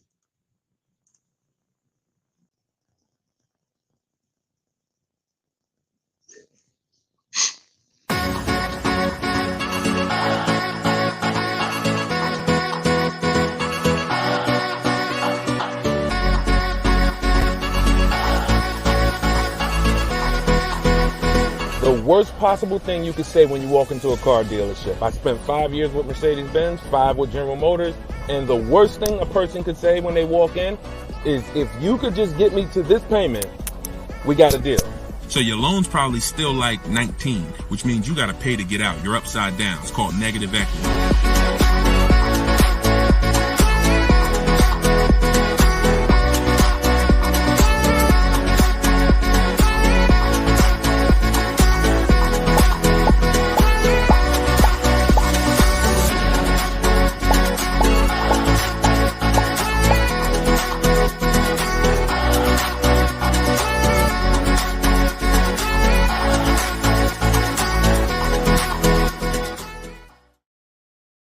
Welcome everybody to episode 11 of Car Shopping Questions and Answers. I'm your host, Deshone the Auto Advisor. I'm just sharing the broadcast onto Facebook. We're live on all 4 platforms: TikTok, Instagram, YouTube, and Facebook. We do these shows throughout the day, and we do lives. If you see the banner above me, that means you're watching a replay. If you don't see the banner, that means we're live. You guys can start sending your questions in, and we will get down to the order of business, which is making sure that you have the inside strategies, the best strategies to car shopping online so that you can get below market deals. Good to see you, Miss Brooklyn. I see you on TikTok. Let me pull up Instagram. I like to see my Instagram comments. I got my man Dolan in the back moderating, and so he'll be pulling your questions in as you type them. If this is your first time on a live with me, can you type the number 1? First time ever on a live with us, can you type the number 1? And everybody who's been here, if you've been here before, can you type the word welcome so we can give a welcome to the first timers in here, to the people who've been here before. We got a lot of first time people. Good to see you. All right. And type a welcome to everybody who's been here before. Now, I always say you should share this with at least your best friend, because they will get upset with you if you start using these strategies, when you start using them and getting below market deals and they're out there fending on their own and overpaying. All right. So share this with your best friend. Now, just some housekeeping. I am the author of the new book, Cars from Home, 7 steps, not 70, 7 steps to saving time, money, and avoiding dealerships. We're rated 4.94 on Goodreads.com. So I appreciate all of you who have helped us get to this rating. I'm showing it right here. I think right now we're up to 35 ratings and 28 reviews. I appreciate everyone who's taking the time to review the book. So appreciate it. Everyone can get your copy of Cars from Home, my digital book, in my TikTok bio for 75% off. It's normally $97. You can also get it in my Instagram bio. And then we have a comment in the Facebook and YouTube section pinned so that you can get your copy for 75% off. And we also have the banner for those of you who are watching us on TV. You can simply scan that QR code with your phone to get your 75% off. It'll be in your inbox in 3-4 minutes. Now, something very important to know, that's only for 30 minutes. Once you visit that site, you'll see the 30-minute timer. Once it goes to 0, the price does go back up to $97. So get your book before the 30 minutes. All right. So come on in. Dolan, whenever we get the first question, you guys can start. We can start bringing them in. And what I always say is type your questions fast. Stay by your keyboards because we like to dialogue with you while you're on the show with us. Okay. Carm from TikTok said, would there be any benefit for me in turning my lease in early if I'm going to finance my next car? No, because a lease is a contract. So if when you set out, like with a finance, you could switch it in any time. So finance, it's your prerogative whether you want to, sell that car. Some of you may have been taught you had to kind of have your car. Some of you may have been taught you had to wait and basically have your title before you could sell the car. That's not true. You can sell a car that you own anytime you want, whether there's a loan on it or not. Now, in the case of a lease, it's not like that. You have a set term, usually 36 months, 39 months. We don't do 4-year leases. And so unless you can sell that car and break even through what we call the equity assessment process, where you're going to get cash offers, then no, there's not only is there no benefit, there will be penalties to you doing that. So that's the only way to get out of a lease early, is to sell your way out of it. If you turn it in early, all those payments will be due that you were responsible for. All right. And if you're going into a finance, I hope you're going from a short-term mindset to a long-term mindset. So hopefully you're like, okay, I plan on keeping my next car at least 8 years so that I can make sure I get the benefits of purchasing. There's no other benefit of purchasing, in my opinion.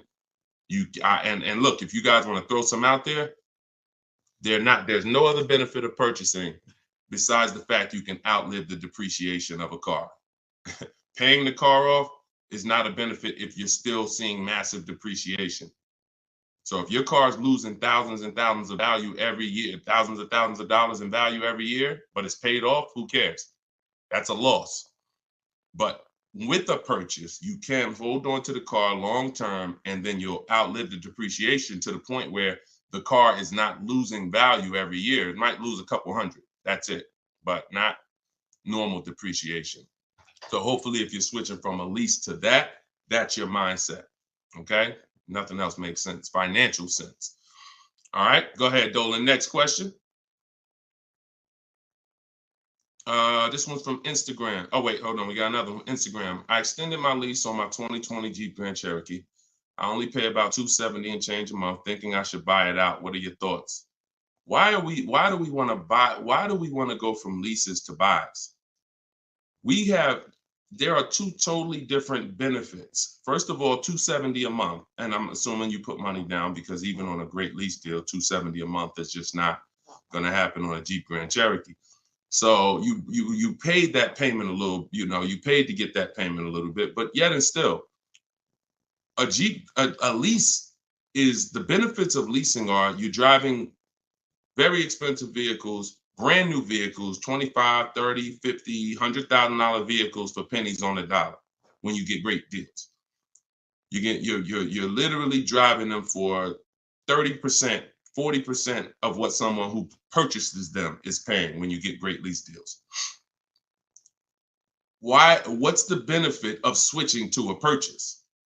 What's the benefit of buying a used car after that? Which is what you're asking, Patricia, is, okay, should I go from my lease to buying a used car?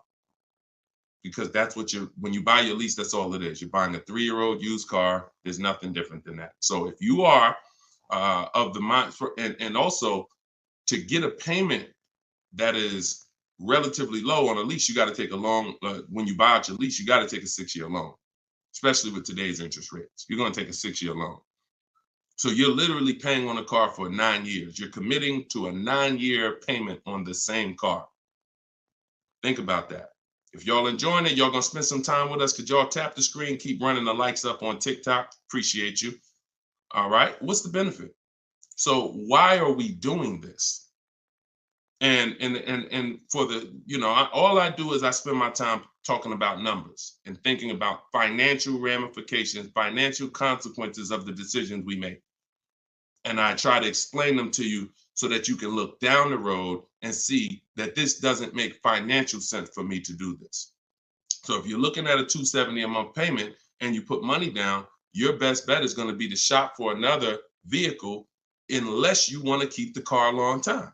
If you say, Deshone, I'm keeping this thing 8 more years, then you can buy a used car, because the only way it's going to make sense for you to pay 9 years of payments on the same vehicle is if you keep it at least 11 years, which is 3 when you bought it, when you leased it, and then another 8 once you bought the lease out. 11 years. But you paid for 9 on the same car. So there's no good reason to do these things. Buying your lease out is the only scenario where you come in. I used to have people come in the dealer. Some of you who are new to the show, I worked for Mercedes-Benz for 5 years. I worked for General Motors for 5 years. I had my own new car brokerage for 4 years. So I've been in and around cars for the last, since 2006.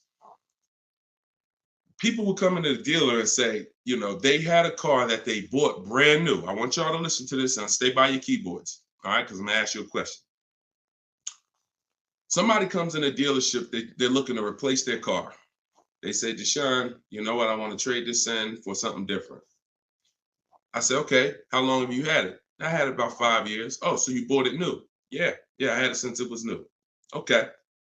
Now, somebody's had a car 5 years. If your friend came up to you and said, yeah, I'm about to replace this one, and they told you they had it since it was new, wouldn't you think that it was either paid off or almost paid off? Yes or no? Yes or no? See, if I tell you a story that you'll never forget, you'll eliminate the bad buying your leases. It won't come to you anymore because you'll think about this story. All right. So most people would think, right? Yes, I see you, Fuzzy Nuggets. Okay, I see you, Lori. Somebody said I had this car for 5 years since it was new. It should be almost paid off, if not paid off, right? Okay, I see you, Jack Nisley on Instagram. So we go through the whole thing of calling the bank, because I ask him, he says, oh, no, it's not paid off yet. Okay, do you know how much you owe? No, not really. Okay, I'll call the bank. I'll get you payoff. We'll find out how much you owe. Now, when I see somebody who would come in the dealership and they were trading a car in 5 years or 4 years or 6 years, I already knew I was going to talk to them about leasing, because they were going to love leasing when I started showing them the numbers and saying, hey, you should stop swapping these cars out. So that's what I'm prepared to tell them about. You're going to lower your payment, and anything your car is worth. If your car is worth 15 grand, most of that is going in your bank account. So you're going to pull all that money out, put it in your bank account. You'll lease the new car with little money. So I'm getting ready to drop good news. And I've done this for so many people, right? So I'm preparing to do this for this person. Now I call the bank and I say, okay, I'm calling to get the payoff for Mr. Jonathan Williams, 2018 Audi. Oh, yes, he owes $18,400. That's a problem. So I look at him and I'm like, the bank is saying you still owe like $18,000 on the car. How's that? Didn't you say you had it for 5 years already? Oh, yeah, but you know what? I actually leased it, and then I bought the lease out. This is how I found out this was horrible. This is exactly how I found out. Wait, you bought the lease out? Yeah, I took a loan out, and see, this is the only scenario where you can have a car for 5 years, but because he took a 6-year loan or even a 5-year loan to buy the balance of the lease, he still has 3 to 4 years of payments remaining. I want to let that sink in. 3 to 4 years of payment. He comes in after 5 years. You know what? I've been driving this car 5 years. Let's go. You still have 3 to 4 years of payments remaining because you bought your lease out. It's a horrible idea. It's a horrible idea. If you want to ask a question about any exceptions to that rule, you feel free to ask. I've got a bunch of smart people on here. We got a couple hundred people on here. Would anybody commit to a 9-year loan? Anybody?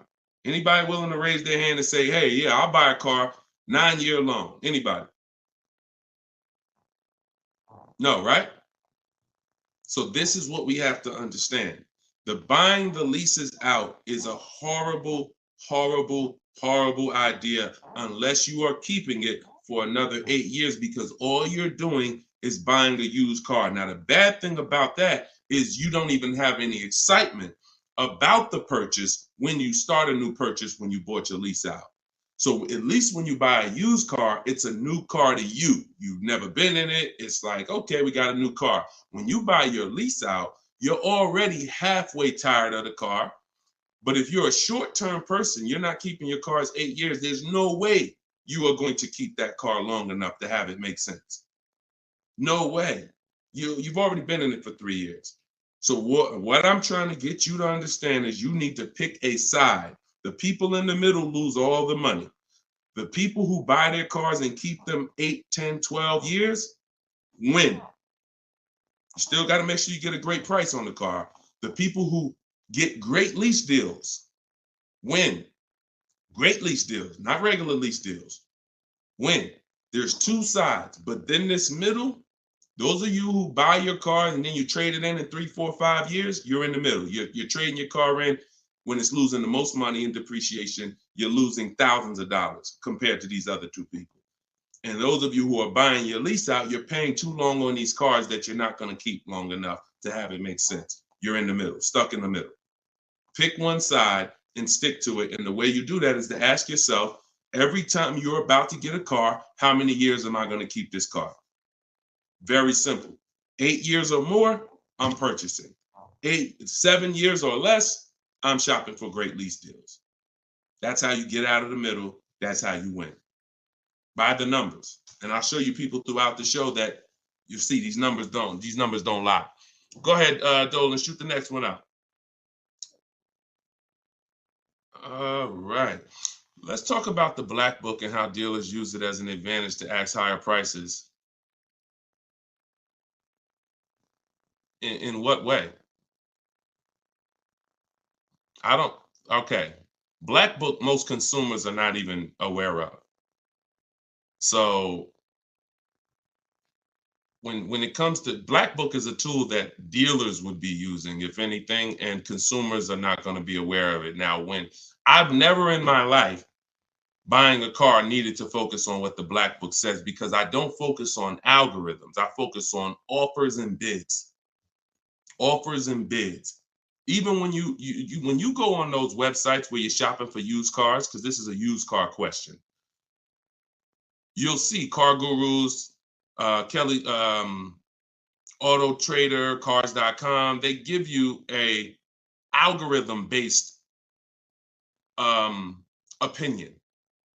Good deal, great deal, fair deal. That's an algorithm-based opinion because they're not actually doing it like real estate, which is based on comparable sales. So it's all it is an algorithm based on all the cars that are on this website. This is considered a good deal. Now, here's the problem. They don't know what the original price of the cars were. So they're going off of an artificial market system. So if I just take everything on my website and then say, based on everything on this website, this is a good deal, but I don't know the most important thing, which is what I teach. This is in my book. This is everything I talk about you need before you can buy a used car. I need to know the original price. So the car that I ended up getting, which was a 2021 Infiniti truck, they said that was a fair deal.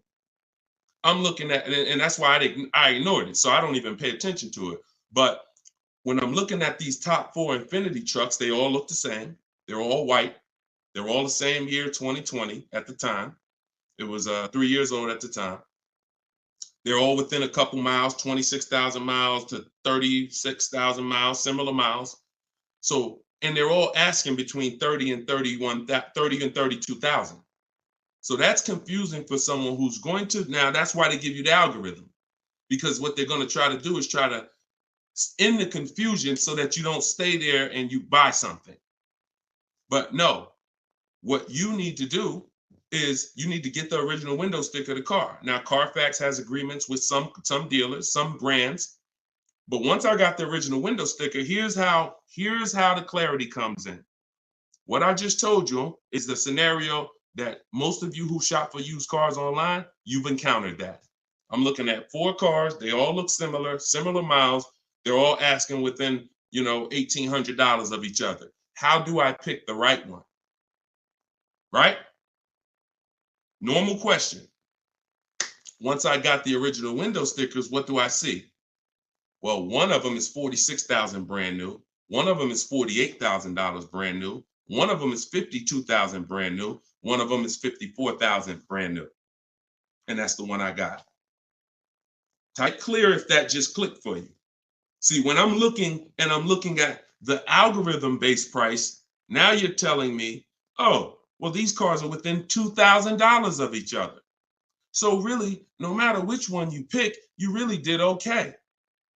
That's what you're telling me based on the algorithm. But based on the facts, if I accept the one for the lower price, because I think, oh, well, they're all the same.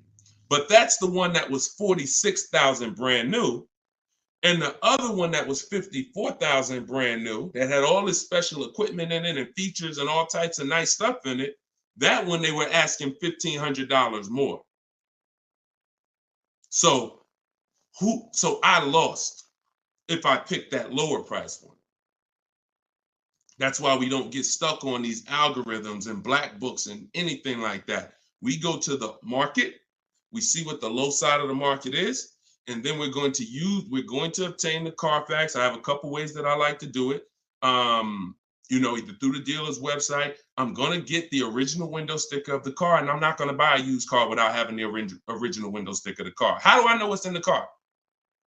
Forget what the dealer's discounting. See, listen, my mission is to show you the science of shopping from home the way I teach, because my way is a science. It's not random. It's actual steps. They don't change. It's a system. McDonald's. Drop the nuggets in for 5 minutes. When you hear the beep, take the nuggets out. They're done. Don't do anything that I don't tell you to do. That's my system. Now, the other ways is the other part of my mission is to show you the hidden money that you haven't been trained to see in your car deals. And this is the hidden money. Looking at things that don't matter is the distraction. It's the time waster. What matters when I'm buying a used car, when I need to know whether I'm getting a great price on it or not, is how much it was originally. And what is the discount off the original MSRP? That's all that matters. That's all that matters. Okay? Different way of doing things. Different. And this is how I want you moving. Go ahead, Dolan. Next question. What's up, Andrew? YouTube, I see you. I'm going to lease a 2024 pickup, but I want to have a hard cover on it. Should I search for a truck with a hard top, or can I have one installed while I'm leasing? Would that affect my lease? Great question. Usually anything, I mean, if you can see, here's the thing about seeing a truck that has it. A truck that has it, that option is going to residualize into the lease. What that means is, if it's a $1,500 hardcover, you don't pay $1,500 for it. You pay the percentage based on the lease. You pay the percentage you're using. Now, if you go and you put a $1,500 cover on it, aftermarket or after the lease is sealed, now you're paying the entire cost for that. So my first goal would be to try to find one that has a hard cover built in and on that window sticker, because everything on that window sticker is going to residualize into the lease. Okay, good question. Good question. Go ahead, Dolan.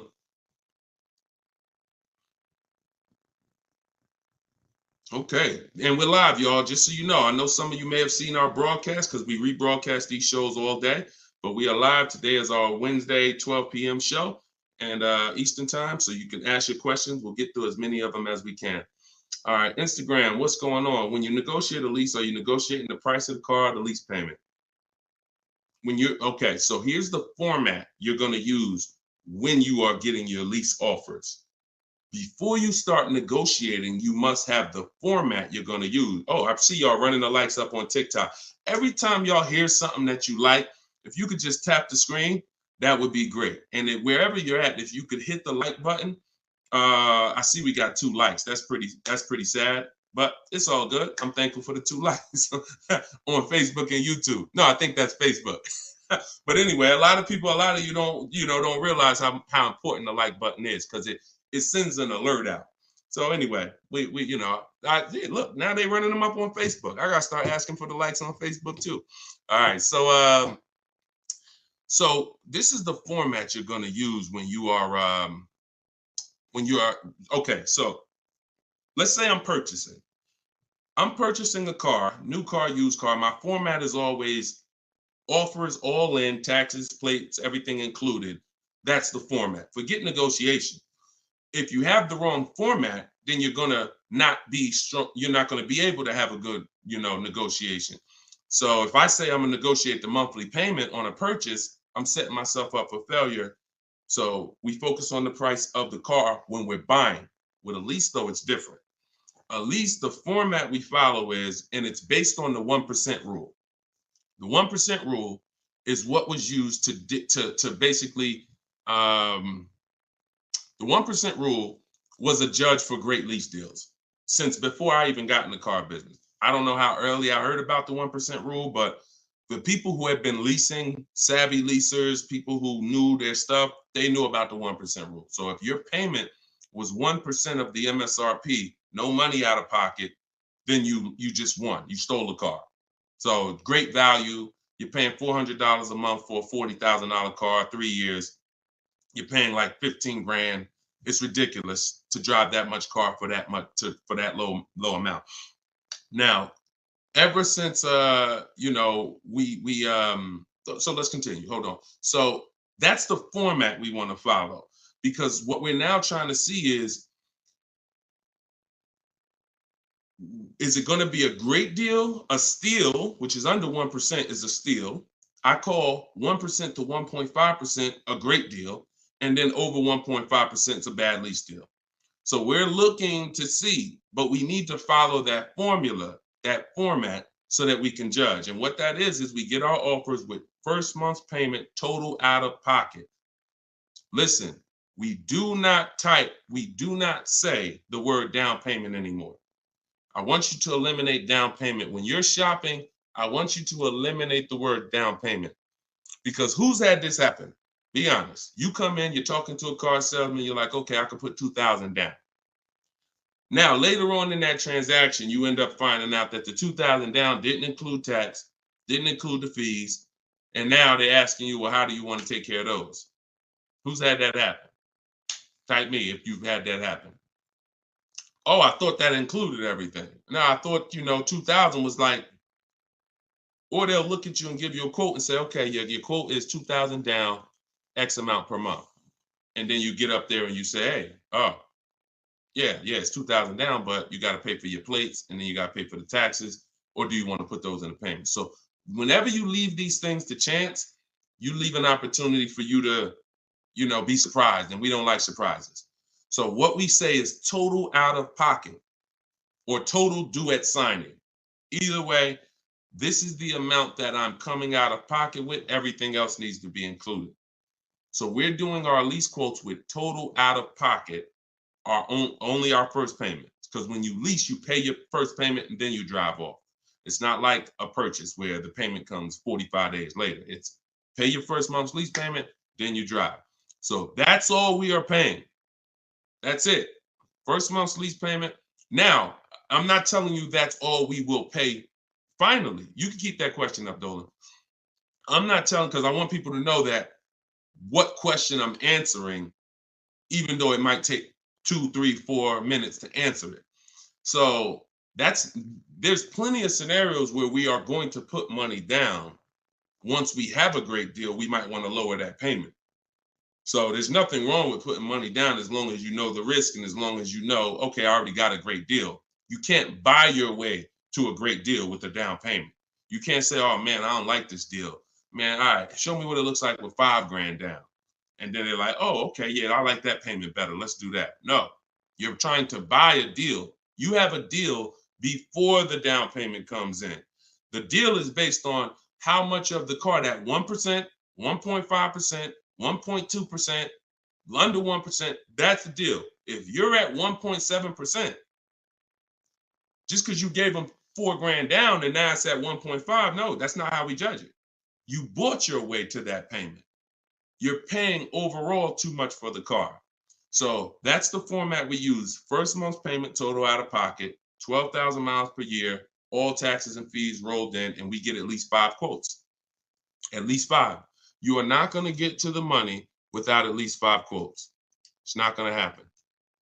It's not going to happen because 80%, I work with thousands of people all around the country. Some of y'all saw my group. We got 1,600 people in my private group. That's, we have a couple thousand people, 4, 5, 6,000 people that have my book. So I get data from all around the country. I know you need at least 5 offers. 80% of dealers are overpriced. So if you get 4, 80%, if you get 5, 4 of those offers are going to be overpriced in 90% in most cases. And some people go, if they're shopping for a popular vehicle, they may do something like Charles.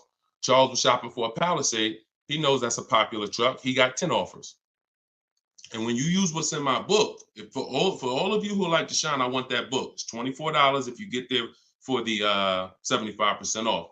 In there is my scripts, and it's the way we contact dealers online to get offers online. We always get our offers online. We don't talk. I'm not giving you scripts to say, hey, yeah, all right, I got to remember what Deshone told me to say. No, we are online. They're online scripts and templates, because if we talk, we're messing up.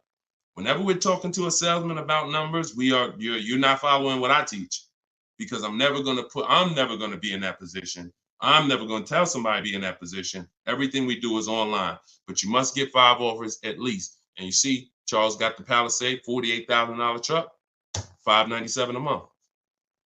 It's people on here. It's probably people watching this broadcast that's like, I got that same truck, Deshone, and I'm paying like 7, 8, 9. It is what it is. You need new strategy. So go ahead. That's how we format leases. And once you get your offers in that format, Nicole, now you can start to compare the offers, and now you can start to negotiate if you want to make, because we always make counter offers. Whenever someone sends us a quote, we always make counter offers. In fact, I have a calculator that you put the offers in and it tells you what you should counter. But if you're going to do it your way or my way, it doesn't matter. We always make counters and then we settle from there. That's how we negotiate. Right format, then we do our counter offers. That's how we negotiate and get these deals. All right. All of this is in my book. For those of you who haven't gotten there yet, or those of you who just jumped on, it's in my TikTok bio. It's in my Instagram bio. There's a website there. You just click that picture of me. You won't leave the broadcast.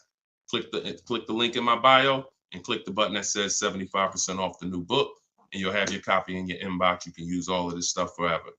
And it's a digital book. Some people say, Deshone, is it in print? You don't want to print the book? No, because I can't update it. If I print the book, every single new thing that happens, I gotta remake the book. And now you got Cars from Home Volume 1, Cars from Home Volume 2. Every year I'm putting out a new volume to update it. No, with the digital book, we can update it all day long. So it's really a one-time purchase. So in the Facebook and YouTube comments, you guys can get yours, and you can win. Go ahead, shoot the next one up, Dolan. Okay, Sierra on Facebook. Even if you're getting another lease, will you still owe the remaining payments? Yes. Yes. Look, it's a bunch of lies. I know people have told you that if you now let me preface this, because what she's asking is, see, a dealer that you did business with may make it look like if you come here, we'll get you out. Who has dealers calling them right now, telling them, hey, come on in, we'll get you out. We'll take care of the old payments. We'll get you out of your lease early. We'll buy you out of your lease. Or if you got a car and you're not leasing, they're like, hey, we need your car. Hey, come on in. We'll make a deal. We'll keep your payment around the same on the new version, all of this stuff. Okay? So I want to talk specifically about what happens. First of all, that's a computer generated letter. So when you see, hey, Rico, my manager just saw your 2014 Saturn Ion. Man, I have a customer looking for that exact car. That's all a computer rated. That same email, that same letter goes out to 10,000 people at once. Okay, so don't. So understand that. Now let's hone in on the people who they hit you with I'll get you out of your lease early. There's only one way where payments are going to be waived, because the dealer can't waive payments. Only a bank can. So if you're with Honda Financial, if Honda Financial decides they want to do some type of loyalty program where they waive remaining payments, and it's usually 1 or 3. The most I've ever seen when I was with Mercedes, there was some cars they wanted to get back. They did 5, but that was it. And that went away. So, even from 2019, I didn't see payment waivers on leases because I don't know, for whatever reason. I saw them early in my career with Mercedes, but not later. They went away. So what they'll tell you is we can get you out early and we'll take care of the payments. If they don't have a payment waiver, then they're rolling the payments into your next lease.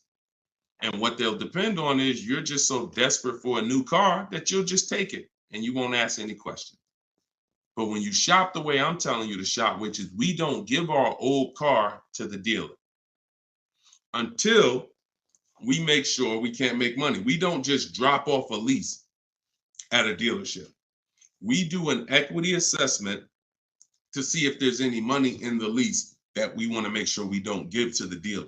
Because if you drop off your car and it's a lease and the dealer runs your payoff and they see, wait, the payoff is 18, but the market value is 21.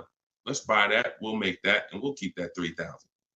If they're going to do an equity assessment, see, here's what's crazy. And here's what you got to understand. They're doing an equity assessment regardless of whether you do one or not. We're going to do one. Every single lease that comes in that a person drops off. Why do y'all think y'all seeing commercials now that say we're a lease return center? Bring your leases here. You go on a dealer's website and you see, hey, drop off your lease courtesy, because they know most of the public is not going to do an equity assessment. And if we do 20 lease returns, it's going to be money in 3, 4, 5 of them. So we'll do the other 16, make no money on them, because we'll make $7,000, $10,000 on those 4. We'll make 2, 3, 4 grand a piece on those 4. This is your money that you gave unknowingly. Now, equity isn't in every car. That's why I just laid out that most of the time it's not. But if you drop off your car without doing the equity assessment, which is getting real offers, CarMax, Driveway, Carvana, Kelly's Blue Book Instant Cash Offer, Car Guru Sell My Car, AutoNation Sell My Car, that's 6 offers. We get 6 offers all the time because everything we do is a bid. So if you don't do that, you're now potentially leaving thousands on the table. So when you do that, you're not going to ever feed into the, oh, let the dealer who wrote me a letter say, bring your car in and we'll get you out of that car and we'll take care of the payments. You're going to know if you have equity or not. Now, if you do not have equity, then all they're doing is saying, how can we finagle this, get them out of this car into a new one? Move those payments over. Yeah, they got $6,000 worth of payments left, $3,000 worth of payments left. We're going to move that over to the new deal and we'll get them in a new car. So instead of leaving out, waiting, being patient, and now if you would have been patient, ended your lease and shopped the way I'm teaching you to shop, you'd have got a $500 a month lease deal, $400. But they'll get you out early because you're paying $650 right now. And they'll say, hey, come on in. They'll move the numbers around and they'll say, look, good news, we kept you at $650 and you get to get in another car. But the reason you're at $650 and not $5 is because you have thousands of dollars from your old lease that has now been built into that new lease. And this is how payment buyers lose. Payment buyers lose all the time like this. Hey, yo, what could you get me to on that car? How much that lease for a month? Oh, how much could you get me to on this car? Yeah, I could put like $3 grand down. Payment buyer, you lose because you don't really see the numbers. So you stick around, you use what I'm teaching you, you'll see the numbers and I can't reveal these things to you. I can only tell you they exist and give you the strategy. You don't believe it until you've seen it for yourself. All this stuff sounds good. If you've never used my stuff, this sounds good. You don't believe it yet. You hope it may work. Anyone who got my book, you're hoping this works. But once you use it, you're a believer. It's a difference. So we got, look, this is Tiffany. Tiffany wrote, she got the book. She sent me this the other day. She said, look at my deal. $44,820. I told you, everybody who has my book, I told you, email me your deals when you get your card. Look, $44,000 sticker.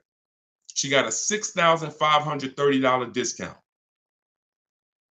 And look, I'm not going to read everything she wrote because she's just praising the system. She's praising sitting there, negotiating from home, using the tools, winning. Save more money on this new car, brand new car, than she's probably ever saved on any car. And she never had to go in a dealership to do it. Bids. So she was hoping this would work. She was on this show. If she got my book, she couldn't have been in my life more than a month. We just started the show. So she literally was hoping, all right, I'm going to use this, Deshone. But now it's not a matter of hoping. She knows. That's where you got to get. So all of this stuff I'm telling you, you got to prove it to yourself by the actions you take. And once you see how overpriced these deals have been that you've been considering, you'll understand, wow, I'm never going to a dealer to get my prices again. Never. And then that's when you know you've been transformed. Go ahead, Dolan, shoot the next one up.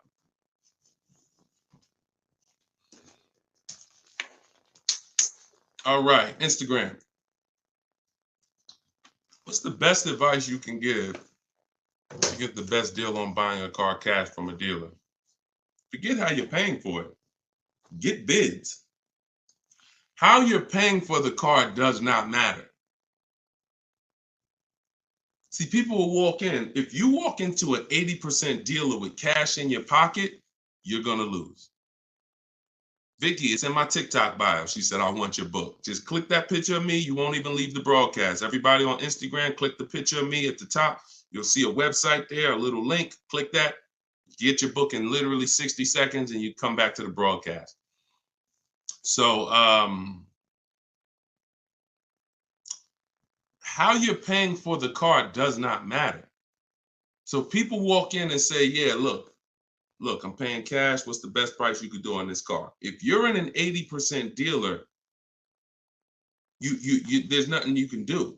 They can knock off because they're so high, and the discounts they're going to give is so. The only way they're going to give you big discounts is if they start at very high. If they got $5,000 of market adjustments, then yeah, they could say, look, you got me down. Look, I gave you 4,000 off. And I don't give anybody 4,000 off. This is a popular car. They're still using they'll still tell you on, hey, it's not a lot of cars out there. They're still running with that story, because if you believe it, they won. I told you, the name of the game with car sales is not you winning, it's you thinking you won. So they'll throw stuff out and they'll make you think you won, and it's based on what you say. If you come in saying stuff like, man, you know what? I've been to 2 dealers. You're the first person that got this car. Okay, you're going to pay me more for that. I'm just telling you how the wolves think. I've been next to the wolves long enough to know how the wolves think. So everything you're saying is working against you and you don't even know it. Man, I need a car this week. You're going to pay more for that because you can't say no for long.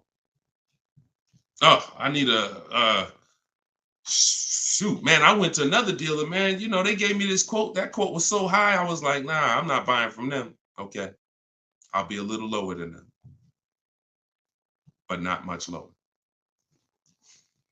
So this is why in my system, you don't talk. I'm not teaching. Y'all never have heard me ever say on any of my videos, remember to say this when you're in the dealership. Remember to say this when you're talking to this person. Because that's a losing battle. Everybody that's been trying to teach you that has failed you because you can't win dealing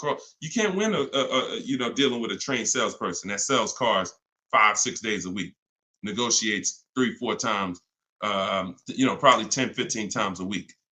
So when you talk about what's the best advice for someone paying cash, the best advice is to realize how I'm paying for the car is not important. Who's going to sell me the car for the lowest price is what's important.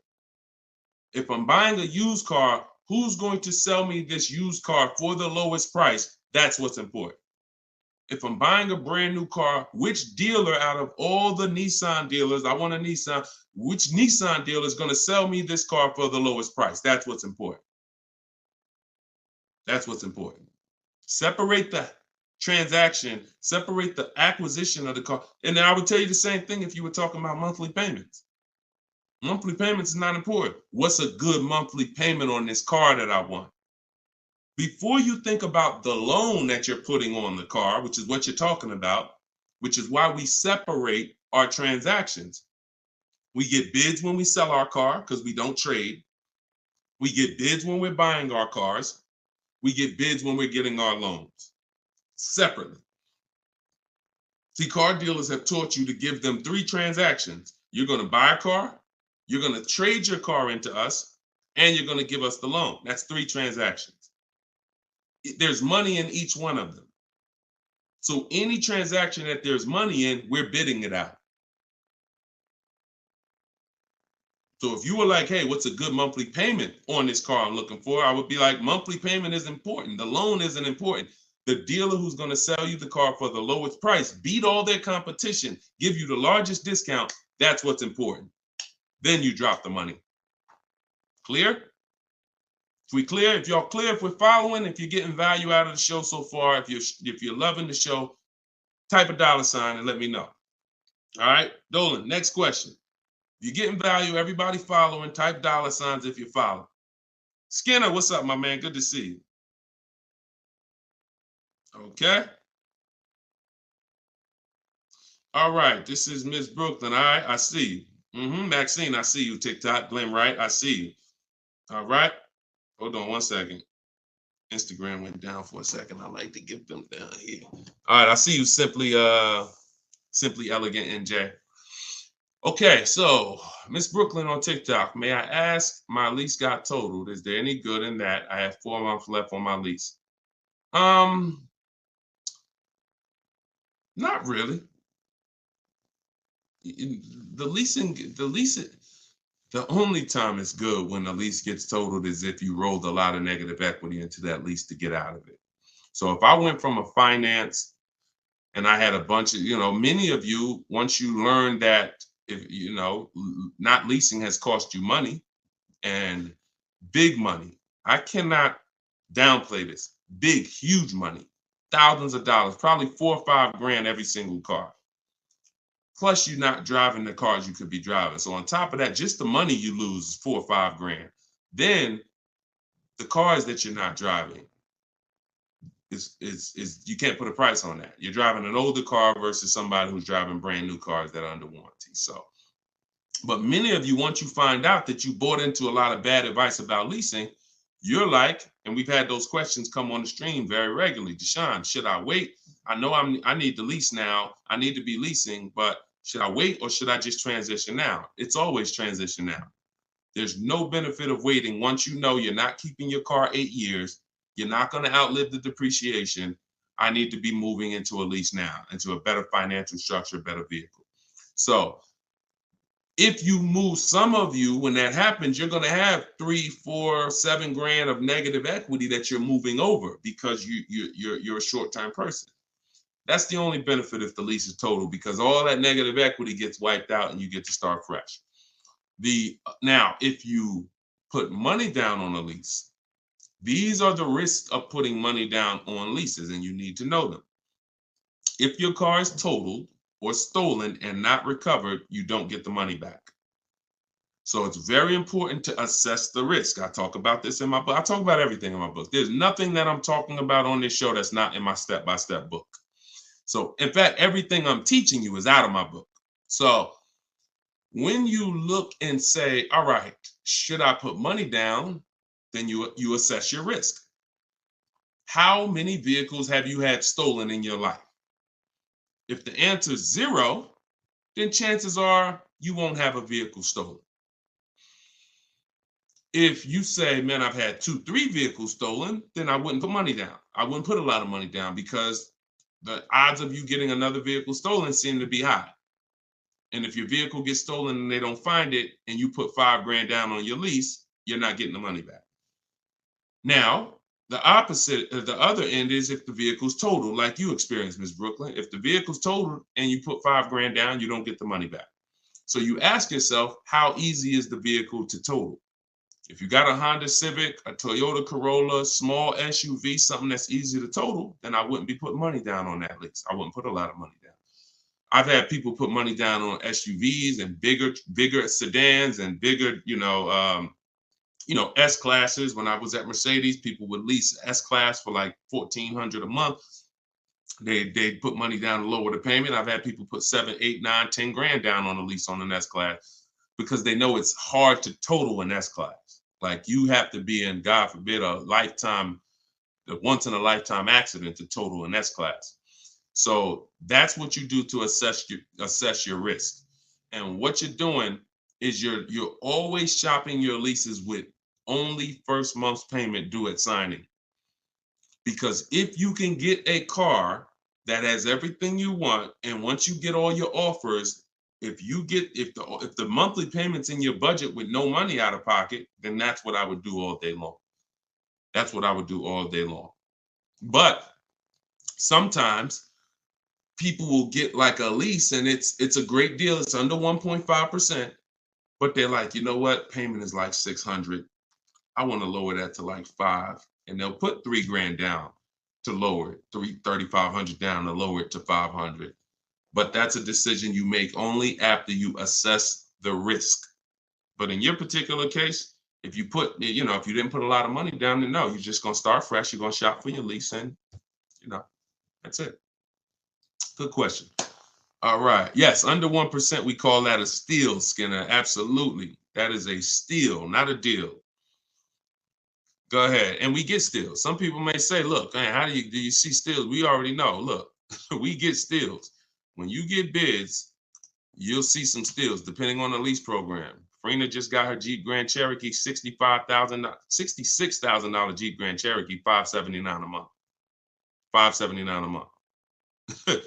0.88%. Sitting at home getting bids. All right. Go ahead. Next question, Dolan. Shoot it up. This is Byron on TikTok. How long should you wait to refinance after the purchase date? As soon as it makes sense. I don't know what your interest rate is, and I don't know how thoroughly you shop for your loan. If you use the bank bidding war, we're letting 15, 20 people run our credit within a 48-hour period. So it only is going to weigh on our score like as one hard inquiry. So if one hard inquiry would have lowered our score 10 points, those 15, 20 inquiries will lower our score the same 10 points when the window closes. So if you shop like that, then no, you're not going to refinance in a month because you shop the market so thoroughly, the potential for you saving in the short term is not going to be there. But if you didn't, then yeah, you might be looking now and see that there's people who can refinance you for a lower rate. But again, the reason I don't like doing that, if you just got the car, because now you're talking about, potential more hard inquiries. But what are you going to do? If you think you could get a lower interest rate refinancing, I go online, type in refinance car loan online and see, I think Lending Tree, Nerd Wallet, they have a couple resources that they recommend and see if you can save money. I'm refinancing if I could save money, if I could drop, because look, on a $30,000 loan, if you got $30,000 that you owe, if you could drop your interest rate by 1 point, that's probably $1,000.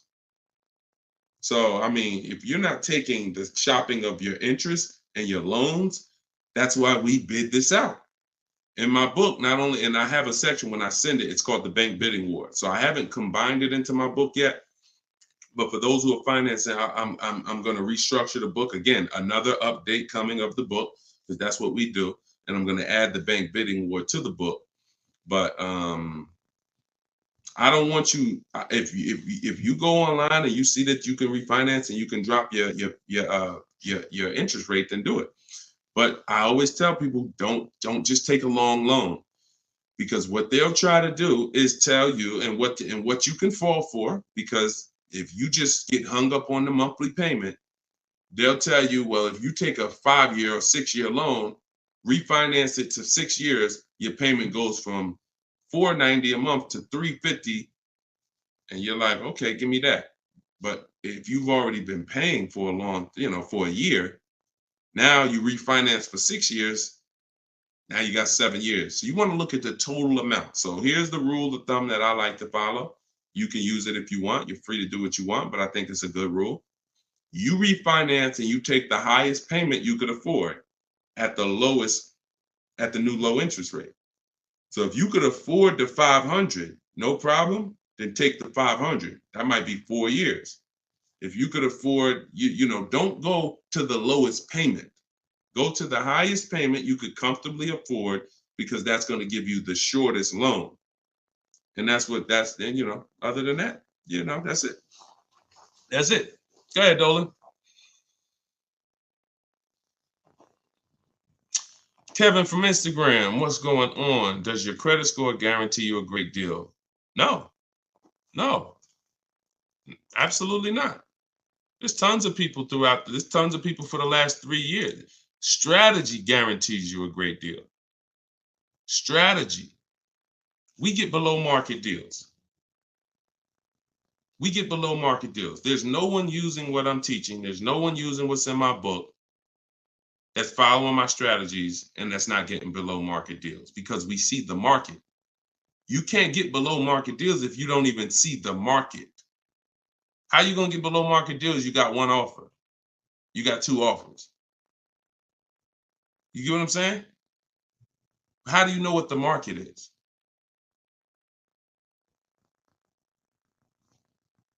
In order to get below market deals, you must have a strategy that allows you to see the market. see the market offers, see the widespread, look at used cars and say, man, this is everything within 100 miles of me, narrowed down, blah, blah, blah. I see the market. So, and there's people with not great credit that are going to use the strategies to buy at a below market price. So strategy is what gets you below market deals. You can have great credit all you want. You have no strategy, you will pay market value or higher. Because below market deals are reserved for the people who have the strategies to get them. Nothing to do with credit. Nothing to do with credit.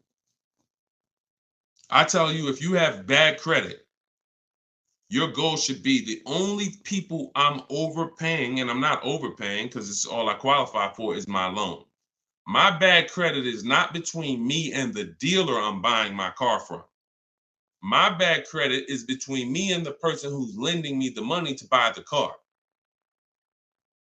If below market price on this car is $18,000, if I don't have any strategy, then I'm going to go in and I'm going to buy it from them with bad credit and end up paying 21 plus the high interest rate, bank fees. And not only did I overpay for the car, but now I'm paying 15, 20% interest. That's what most people do. No strategy. So people with no strategy get killed two ways if they have bad credit: the loan and the price of the car. But when you have strategy, the only person who you should be paying more than average is the person who lent you the money. But they should be looking at you and saying, you got a great price on the car. Goes back to what I said about 15 minutes ago on separating our transactions. We separate our car purchase from our loan. The dealer who's going to sell us the car has nothing to do with the person who's giving us the loan. These are two separate bids. So my loan, because my credit's bad, is going to be a higher interest rate. Understandable. But I'm going to use the bidding system, get multiple offers, and I'm going to get a great price on the car. Separate. All right. It's a good question. It's a good question. And I'm sure a lot of people had that same question, Kevin. Go ahead, Dolan. All right. Appreciate y'all running the likes up on TikTok. If y'all can keep tapping the screen. Thank you, Ambitious73, for sharing the broadcast. Shout out to the sharers on Instagram. Y'all see next to the comment section, there's something that looks like a little paper plane. If you hit that, you can share this with a couple of your friends. You should certainly be sharing this with your best friend because they might not be friends. I'm going to be honest with you. If I had a friend and he was watching this stuff, shopping for cars, and didn't tell me about it, and I went out and I just went and if there was this new way to car shop to save all this money and he didn't tell me about it, I'd be a little upset, especially when I bring my car home and realize, dag, I overpaid for it, $5,000, $10,000, or dag, I ain't even know about leasing. You know, my parents told me, man, I should never lease. Oh, you don't listen to this guy, Deshone? Nah, man, I don't lease stuff. No, you need to listen because if you're not keeping cars 8 years, he's going to show you why you're overpaying by thousands of dollars by not leasing. It's not even close. Oh, for real? All right, I'll watch him. Then next thing you know, he's seeing me, but he bought a used car last year, or he bought a car that he's now in a finance with, and he's like, man, how long you been watching this guy? Man, I've been watching him for 2 years. You couldn't tag me in a video? You couldn't tag me how many people come on my stuff and say, Dad, I wish I would have saw this before I got my car. We're trying to prevent that. I don't want your friendships destroyed. Not only am I trying to save households financially, I'm trying to save friendships. All right, go ahead, Dolan. All right, we got the next one up. Jason, should you use MSRP minus dealer incentives to calculate the 1% rule or the MSRP without the incentive? Nope. MSRP. I showed y'all this the other day. I'm going to show y'all this again. Well, I showed people on the broadcast the other day, right here. Just let me remove that question so everybody can see it. Just take that question down real quick, Dolan, so everybody can see this window sticker for me. All right. See right here? Total MSRP. That's what you use. That's what you use. So the reason why you're using the total MSRP is because once you use if you're on TikTok, you'll see it on the rebroadcast because we rebroadcast these shows throughout the day. Once you see the MSRP the percentage is what's going to change based on the offer the dealer made you. We do not change the, we don't calculate our formula based on the selling price, because the selling price, when it's adjusted, it's going to change the percentage overall. The selling price is what's going to dictate whether it's 1%, 1.4%, 1. So the selling price, once you take the monthly payment and divide it into the total MSRP, it's going to tell you, okay, who gave me the biggest discount? The lower the percentage, that's the dealer that gave the biggest discount. It's reflected in the percentage. So we don't have to adjust the MSRP. The selling price, if they took $15,000, look, they took a crazy amount of money off for Greg, $56,000 MSRP. He got a 0.9% lease. Matter of fact, let's look at Kimberly. Kimberly, she got a Maserati. She got a $91,000 vehicle. She ended up getting over 20 grand off. Over 20 grand off, getting bids, saving more money at home than everybody saving in dealers. Can't get these types of deals in dealers. So $86,000, then she got $66,000 offer. So they were taking $20,000 off. And then the car that she ended up getting was this one. And look, when you see 1%, when you see a low, that means all that discount that they took off is reflected in the percentage, because the percentage is what you are paying relative to the MSRP. So no, always use the total MSRP like I just laid out. Okay, that's the formula. All right, go ahead, Dolan. Great questions today. We're getting great questions every day. I'm enjoying it. TikTok. Do you have to repurchase to get the book updates? No, you don't, Youssef. That's why it's a digital book. Example, Room went out of business a little while ago. Room used to be in our bids. When we sold our cars, the equity assessment, Room was in there. When we bought a used car, Room was in there.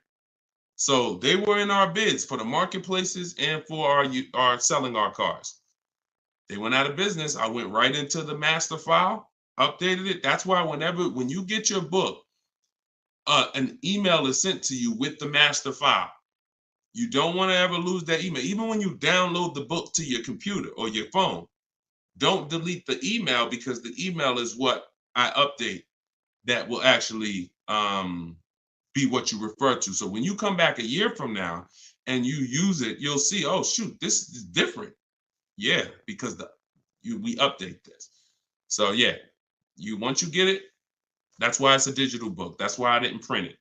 And if I would have printed it, I could have, made more money probably, because I could have just said, hey, all right, y'all, a year from now I'm on here. Okay, so we had a lot of changes last year.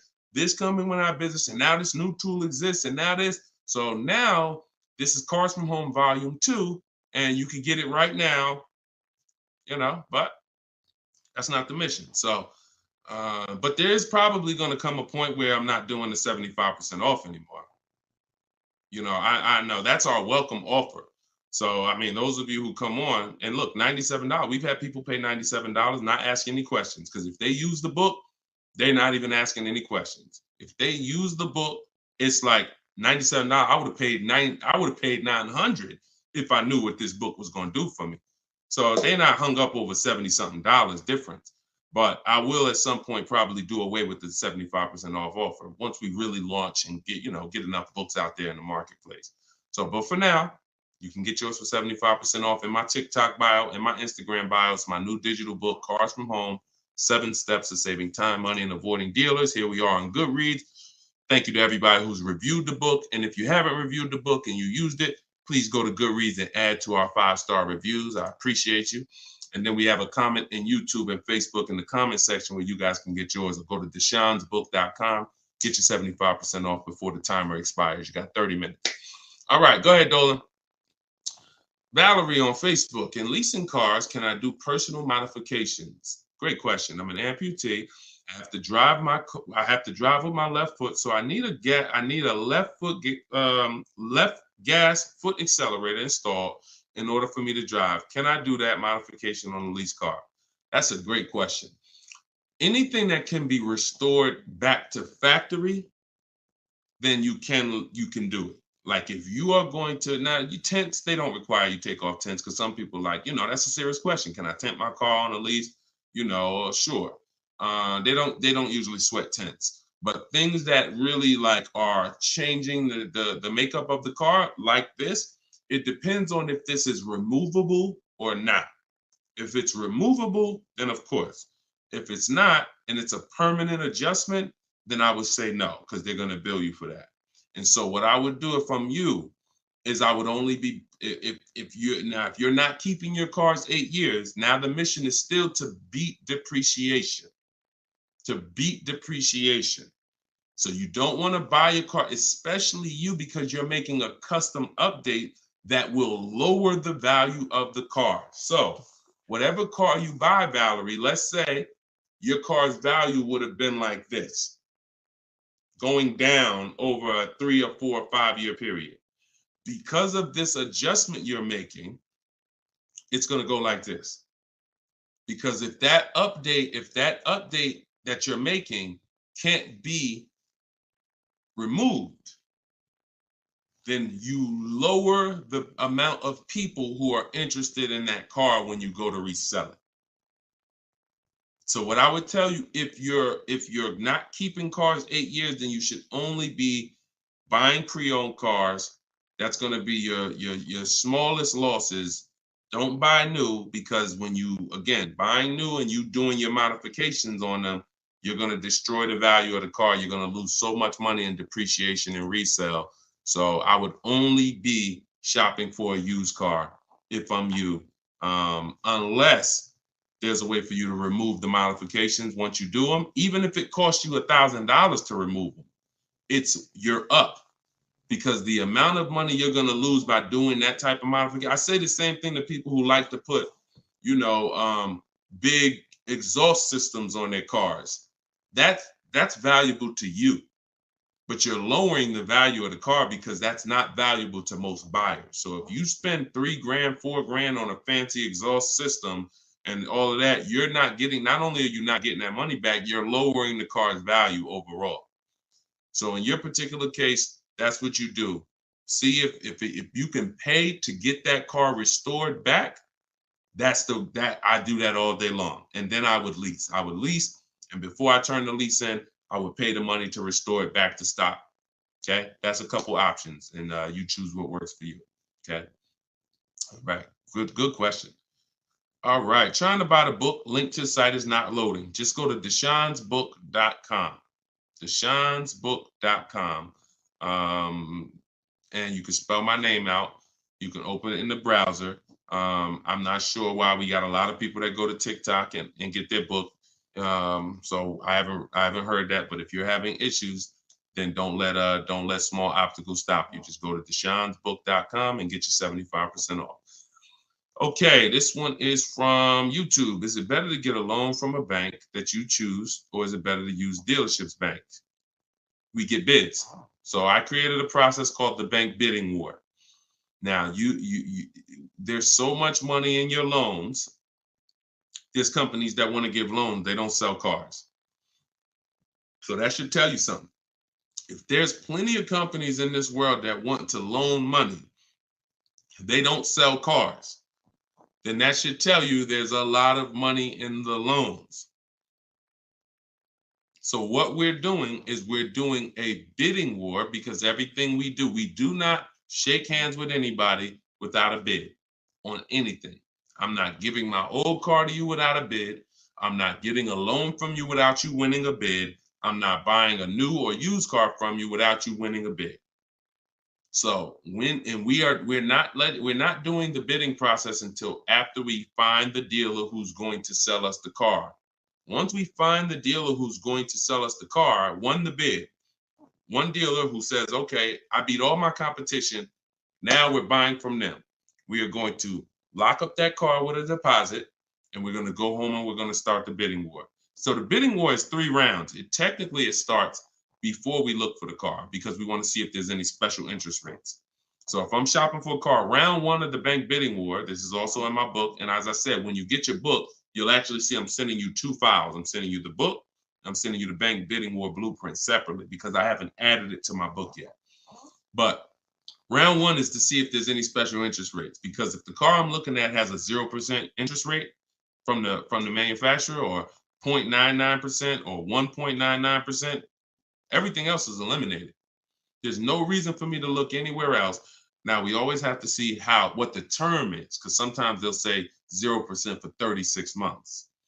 That's not going to work for most people, because that loan is going to be too short. Payments would be too high. So we got to look at the term. But if we see they have 1.9% for 60 months, or 2.99% for 72 months, this is really going to, no bank or credit union is going to beat that. So that's round one. Now, most vehicles are not going to have that. So then we do what we just said. We're getting the bids. We're finding a dealer that's going to sell us the car for the lowest price, win the bid. Once we do that, we lock our car up with a deposit. We come home. That's where we start the bank bidding war process. So we're going to go online. We're going to call our bank, our credit union, do all these offers, let all these people access our credit with a hard pull. And then we're going to get the bids in round two. Whoever gets the lowest bid, they win round two. Then we call the dealer and we say, hey, this is what I got. If you guys can beat it with one of your banks, I'll do the business with you. That's simple. That's the bidding war. And see, when you do bids, when you follow my process, you eliminate any buyer's remorse. There's two types of buyer's remorse. You bought a bad car, so we have boundaries that we use to not buy bad cars. But then the other buyer's remorse is I overpaid. And not even I overpaid, it's the wondering if I overpaid, that mental torture. And some of you have had it the day you drive off the dealer's lot. Yeah, you think we should have did better? You think I should have asked them for another 1,000? I feel like I should have at least asked them for another 1,000. Yeah, I feel like this. You think the interest rate is okay? Mental torture, buyer's remorse, early buyer's remorse. That's eliminated using what I'm teaching you. When you get bids, it's guaranteed. We guarantee we get the most money for our old car. We guarantee we get the best price in the market on our car we're buying. We guarantee we get the lowest interest rate. It's guaranteed. It's a totally different thing. And the only way we do it is through bids. So that's the bank bidding war. And even I think who used it? I think Tiffany, when she wrote in, she would say something. That's what she was writing about in the end of her email she sent me. Send me your deals, y'all. I always want your deal. I say when you use this stuff, you use what's in my book. Email me your deals. You'll have my email, because when I email you the book, you'll have the email you can send your deals to once you get them. But this is what she said. She said, we received a check from our credit union, $41,000. We let them know we had a check, but their finance person, look, straight out my book. But if their finance person could get us a better rate, we would go with them. The dealer bought us a better rate, half our interest rate. But the bank they chose wanted $1,500 down, so we said no. So that's it. So she took round two of the bidding war, came in and said, look, if you could beat it, you got it. They said, okay, we could do half the interest rate, but you need money down. Okay, no problem. That doesn't work for me. So that's in control. That's like, okay. And there's going to be some scenarios where the dealer says, look, I can't beat it, but I can match it. And in which case you save all the paperwork. You don't have to go through that with the bank. So, and it's the guaranteeing of knowing I got the lowest rate in the market, because I had 15 banks competing, not one dealer who was shopping it. So total different thing. All right, y'all. I see we got a lot more questions. Shout out to the sharers. I see some new followers. If you haven't already, subscribe on YouTube. We got some new things coming for YouTube very soon. Some things that's going to help organize the show and help you reference things and see questions and break them down so you can actually reference your question. So YouTube is what allows us to do that. But we're live on all 4 platforms when we do the show. So whenever you see the banner above me, you know we are, we're replaying it. You can tell your friends about it, because some of you can't make the whole show. You got to go to work, or your friend, you can tell them any time of the day. We're usually rebroadcasting these shows, but the banner also will show when we're going to be live. So the good thing about it is you see in the banner, we'll have the live shows so you can actually see when we're live and you can join us. So this has been our 12 p.m. show. Everything we taught today is out of my new digital book, Cars from Home, 7 Steps to Saving Time, Money, and Avoiding Dealers. You can get your copy for 75% off for 30 minutes. If you visited the website, the timer started. So once you visit, that timer started. Once it goes to zero, the price is $97, which is still a great price. But if you haven't been there yet, you can get your copy for $24 at 75% off in my TikTok bio, in my Instagram bio, or pinned in the YouTube and Facebook comments. And we'll put the banner back on here for those of you who are watching us on TV. You can just scan this with your mobile camera and you can get your 75% off. But great job. Listen, great questions today. Make sure you are sending me your success stories so I can bring them onto the show, just like Tiffany. If you haven't already, go to goodreads.com and you can post. We just got another review on goodreads.com. So add to our 5-star reviews. Tell us your story so that we can keep getting this message out and the people who want to learn strategy can keep getting it. All right. Always a pleasure. God bless y'all. I'll see y'all on the next stream.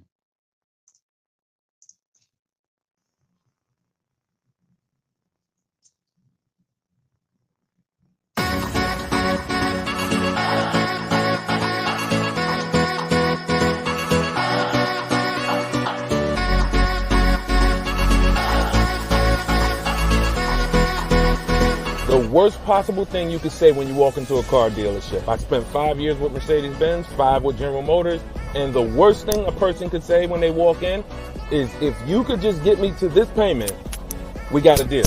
So your loan's probably still like 19, which means you got to pay to get out. You're upside down. It's called negative equity.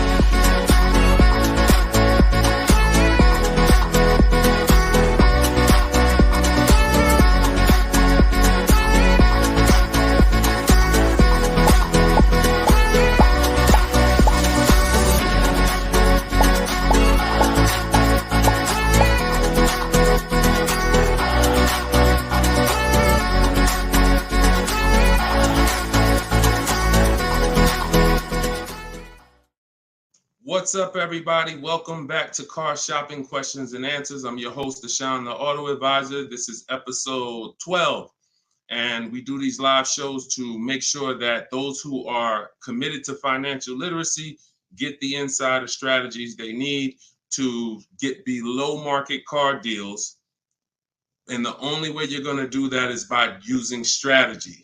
So that is what we teach here. I am all about giving you the simple strategies you need to sit at home and let dealers bid for your business, let banks bid for your business, and let people bid for the cars that you're going to sell, not trade. And that's what we do here. So for those of you who don't know me, my name is Deshone the Auto Advisor. I spent 14 years in the car business. And since 2020, my mission has been to create smarter car shoppers, buyers, and owners. So if this is your first time ever seeing us on a broadcast, could you type the number 1? What's going on, Lisa Jane? Good to see you. I appreciate it. Hey, you're the best. I appreciate it. Listen, you keep using what I'm teaching, you're the best. I just love people who are committed to their money, because the wolves, the 80% of car salespeople who you deal with every day, and you don't know how to find the best car salespeople to deal with, those people are committed to their money. One thing about the wolves and the sharks is they are committed to making their 15, 20, 25, 30 grand a month, and they do not care who gets in the way. When you walk in, you're a casualty of war if you don't know what you're doing. So that's what we do here. So you guys can start typing your questions. I do have my man Dolan in the back moderating. He's going to bring your questions into the show. And if you're watching and you see the banners, that means this is a rebroadcast. But if you don't see the banners, we're live. And right now we're live. This is our Wednesday, 7 p.m. live stream. Okay, so once we get a couple questions, my man Dolan will bring the first one in. We'll get the show on the road. But the simple housekeeping, for those of you who don't know, I am the author of the new digital book, Cars from Home. We're rated 4.94 on Goodreads.com. Thank you to everyone who's reviewed the book and used it. I want you to email me your deals when you pick up your cars. See, what I want from you guys is to be excited about the deal. Right now, most of you are ashamed of your deals. So that's just a fact, because you wouldn't email. And I'm not in the business of telling people they got bad deals. But once you start using what I'm teaching and you start getting bids and shopping the easy way, you'll love to share your car deals. You'll be sharing your car deals with anybody willing to listen. And that's what I want. Okay, so As part of our welcome launch, you can get your copy of Cars from Home, 7 Steps to Saving Time, Money, and Avoiding Dealerships. It's 75% off in my TikTok bio for 30 minutes, in my Instagram bio for 30 minutes, or if you're on YouTube or Facebook, you can click the comments we have pinned for you and you can get your copy for 75% off. You won't pay the normal $97. You'll get it for $24. So Dolan, if you could, matter of fact, I'll throw the banner up. Dolan, you could throw the first question up and let's get the show on the road. Okay, this one's from TikTok. Miss SPM Clark, how are you? Is it a good time or season to buy a vehicle? That's a great question. Is it a good time? And whenever you hear a question that you like, that y'all running the likes up on TikTok already. Shout out to everybody tapping the screen, running those likes up. I appreciate you all. That's a great question. Is this a good time or season to buy a vehicle? There's no bad time. I'm going to tell you why. What you're depending on is to be positioned to find a dealer who really wants to move a vehicle. Now, 80% of dealers are overpriced. I'm going to continue to say that. Now, the reason I know that is because since 2021, I've worked with 1,600 people in my coaching program and probably another 5,000, 6,000 that have my book already. I know the data. When we're looking at offers, 80% are overpriced. So you need to know that 80% of the dealers that you're dealing with, 80% of the dealers in this country, if you're driving down the highway, 80% of the dealers are overpriced. They don't all have the same prices. I know you may have been taught that, oh, every dealer is the same. They're all different. They're all competing against each other. So you now use that to your advantage. Marketing tells you when does the marketing tell you is the best time to buy a car? We got a good number of people on here already. Make sure you stay by your keyboards because if this is your first time on the show, you'll see we ask questions and then I need you guys typing fast so that we can keep the dialogue going fast. When does the marketing tell you the best time to buy a car is?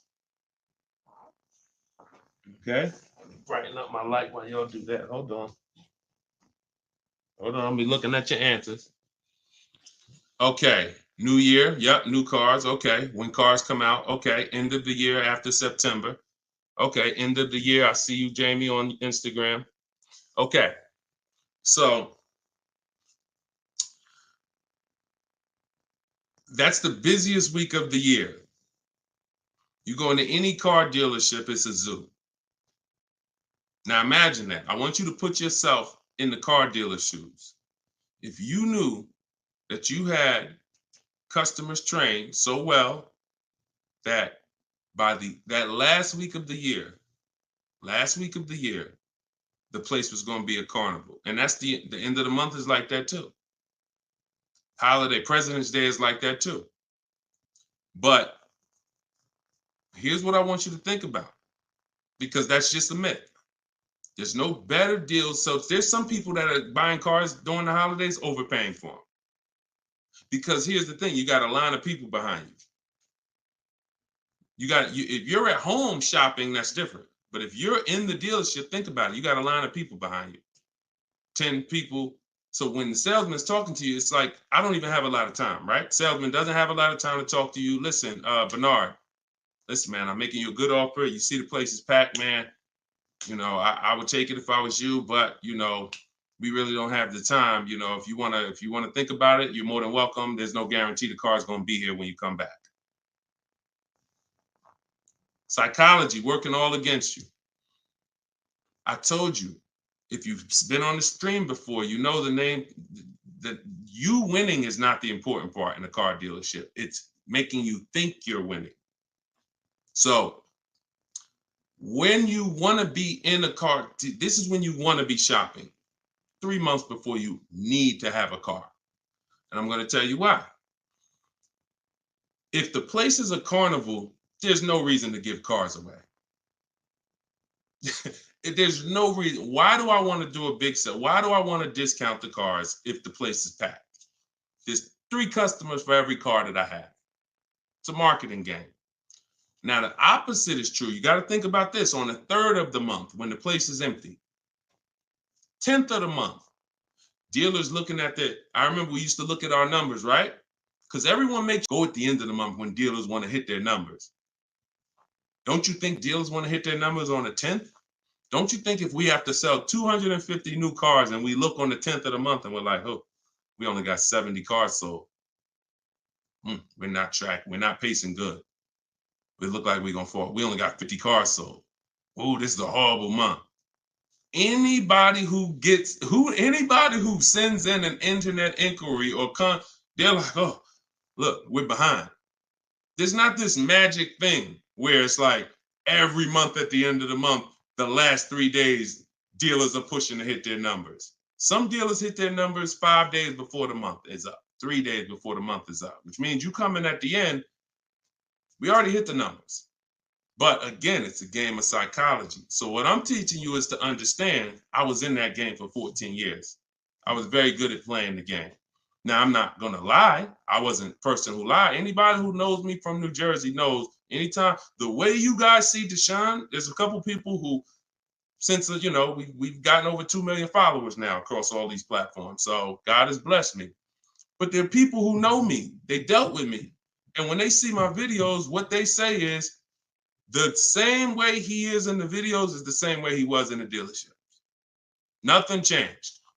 Some people are like, oh, I'm online now, I'm teaching. And then it's like, they got a bunch of people out there that's like, no, that's not, he changed when he went online. The same way I was in a dealership teaching people about numbers, about leasing, don't buy your lease, all of this stuff that I'm teaching in the stream is the same way.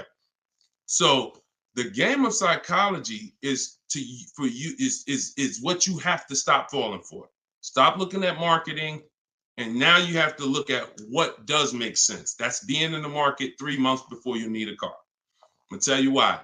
If your lease is up in a month, that's good because you can extend. So I always tell you, start shopping when your lease is up when you got one payment left. That's good. Start shopping your offers because if worse comes to worse, you can extend the lease for free and you can buy yourself another month or two. You want 3 months because here's what happens over 3 months. Lease deals change if you're shopping for leases. Offers and incentives change if you're shopping for cars that you're buying. If you're shopping for a new car you're buying, you can look so here's an example. Let's say I'm looking for a dark blue, Kia Sorento, right? For example, if I reach out to them, something I teach in my process is we have 2 dates. 2 dates. Those of you who have my book know this. Some of you have seen it in my free social media videos. 2 dates. As soon as date, no later than date. As soon as date is the soonest you can say yes to an offer. That's the soonest you should be looking at offers. You shouldn't be looking at offers if you can't say yes to it yet. Wasting time. Then the second date is the no later than date. That's our deadline. So the time between there, I like to see 3 months because when you reach out to a dealer, one of the things in my template in my book, one of the things you should say if you're talking to a dealer is, I can make a deal today, but I don't need a car until December, whatever. Whenever that is, in the summer, whatever.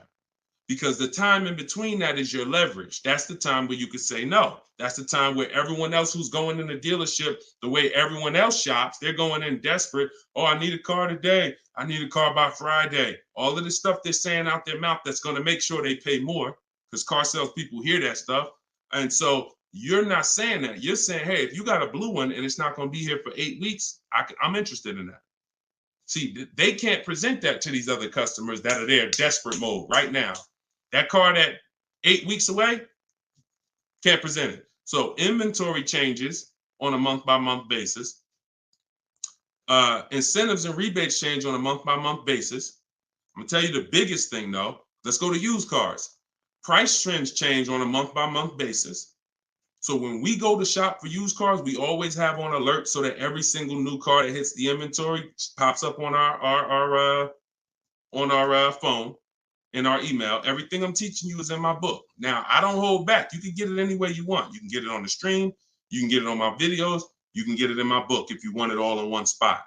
But so when we do this, everything new is popping up. We can see the price changes. We can monitor the price changes. But the biggest thing is when a dealer needs a deal, you're positioned. Let that sink in. I just gave you a scenario a couple minutes ago of how it looks when a manager comes in and says, all right, y'all, we got to have a meeting. Okay, y'all, it's the 10th of the month. We only got 50 cars out. We got to sell 250 cars by the end of the month. We're way behind. Anybody who is real, that's what we call a real customer, a real buyer. Get them on the phone and see if they're open. We're not turning away any reasonable offer today. Now, for those who are desperate, need a car today, need a car this week, those people been going. They're never going to get these phone calls, very rarely, because they're moving so fast. You position. You in their email. Tom knows Sparta is been emailing me. He told me he doesn't, or she, I can't tell if it's, I can't tell by your name, whether you're a man or woman, but let me see. Sparta, hey, I know I couldn't get to your offer before. You still open? Yeah, thank you. What you got? Positioned. So you can't do that when you're desperate and when you're shopping. Now, if you're in an emergency, understood. You totaled your car, you need a car in 2 weeks, understood. We got plenty of people who get in, use my stuff, they get their car in 2 days, they get their car in. That's why my biggest thing is teaching you the strategies you need to get below market deals in 48 hours. But the benefits of having time can't be measured.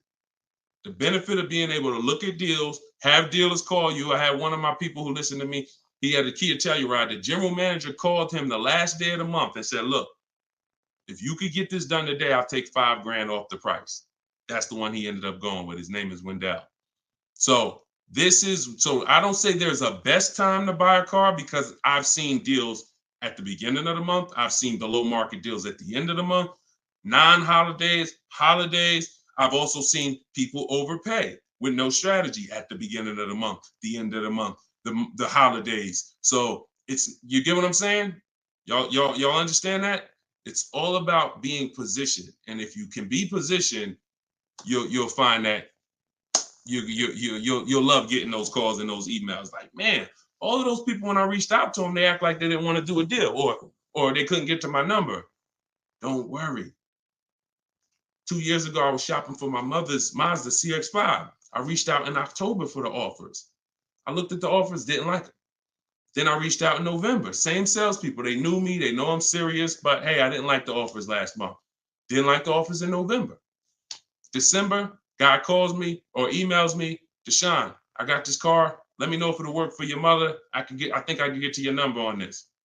Saw the car? Yep, car works. That's the one we ended up getting. Strategy. All right, that's how I want y'all moving. Go ahead, Dolan. Next question. This one's Lisa Jane from TikTok. How are you? And we are live, y'all. This is our Wednesday, 7 p.m. live stream. So if you don't see the banner, that means we're live. If you see the banner, that means you're watching the replay. People watch the replays all throughout the week, so people get value out of replays. But if you are not seeing the banner, that means we're live. So ask your questions. Time to turn in my lease. I'm already over the sales guys, not sure how to start. First thing you're going to do, sounds like you've decided you're going to lease again. So that would be the most important question. That's always the first question because that's the foundation of your deal. Leasing versus purchasing. I always say, if you've been on the show before, you can't get a great deal if you purchase, but you should have leased. Impossible. So once you decide that, now we're going to do an equity assessment. So we are no longer, Lisa, going to turn in. Who's dropped off a lease to a dealer at any time in their life? Type 1. You had a lease. You've just dropped it off or returned it to the dealer. And what you're going to see now is you're getting a lot of dealers that say, we're a lease return center. Bring your lease in. We'll ground your lease for you. Even sometimes it's not even their brand. They sell Hondas and they'll say, hey, bring any lease and we'll return it. The reason they're doing that is because they're going to do an equity assessment. So the reason why right after you decide whether you're leasing or buying, that's my process is 7 steps. That's why my book is called Cars from Home, 7 Steps to Saving Time, Money, and Avoiding Dealerships. Step 7 is delivery. That's the end. But the first step is lease versus buy, 8-year rule. Second step is equity assessment because you need to understand that every time you give your car to a dealership, either dropping it off on lease or you trade, they're assessing your equity. They're assessing the position of what the vehicle is worth on the market. We do that. We never let the dealer do that before we do that.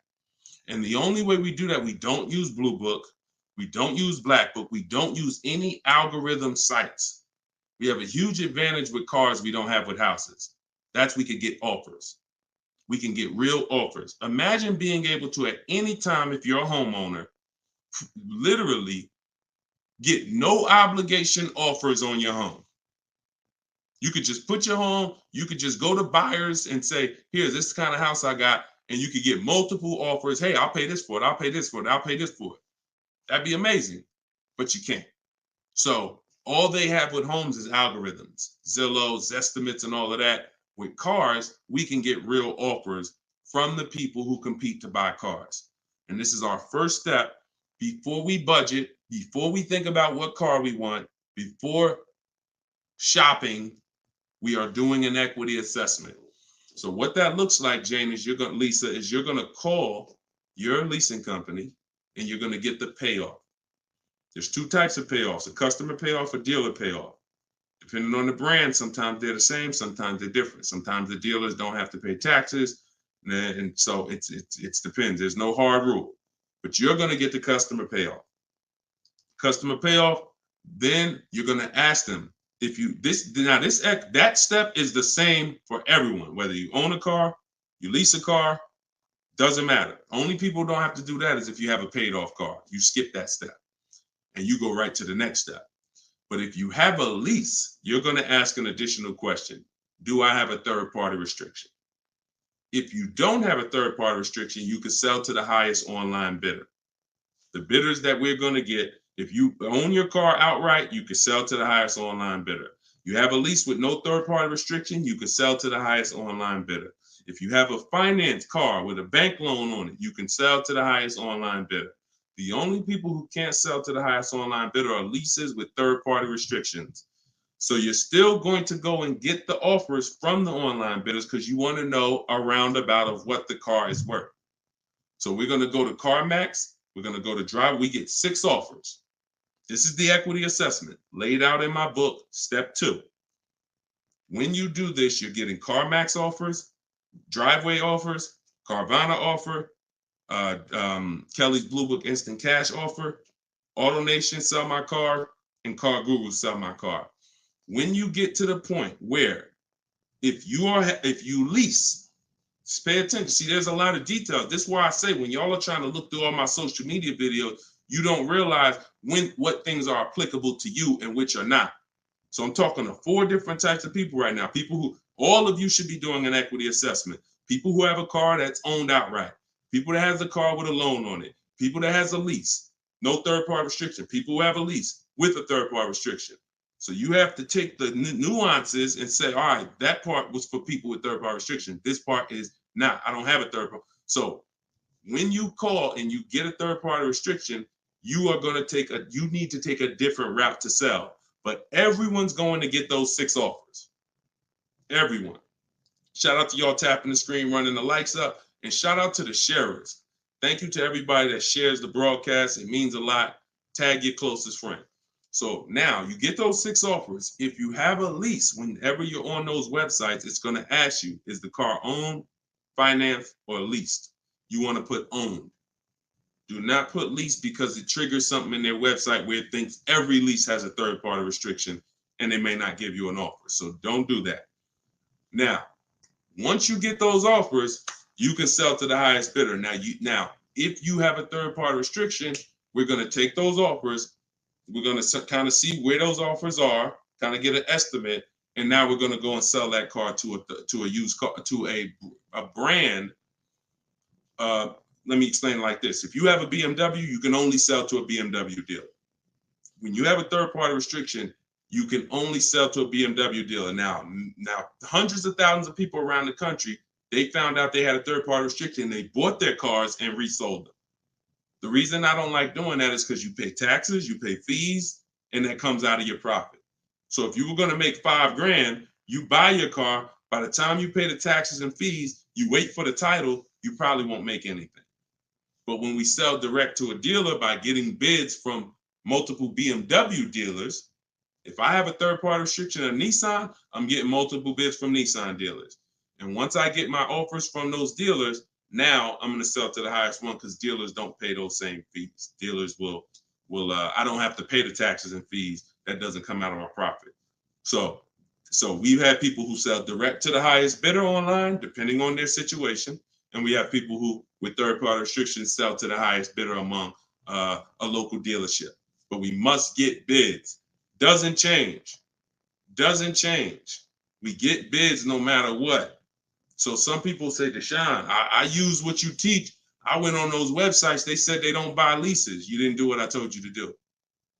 You put that it was a lease in there, and then no, you don't. No, you have a third-party restriction. We sell to a dealer of the same brand. We get bids from multiple dealers.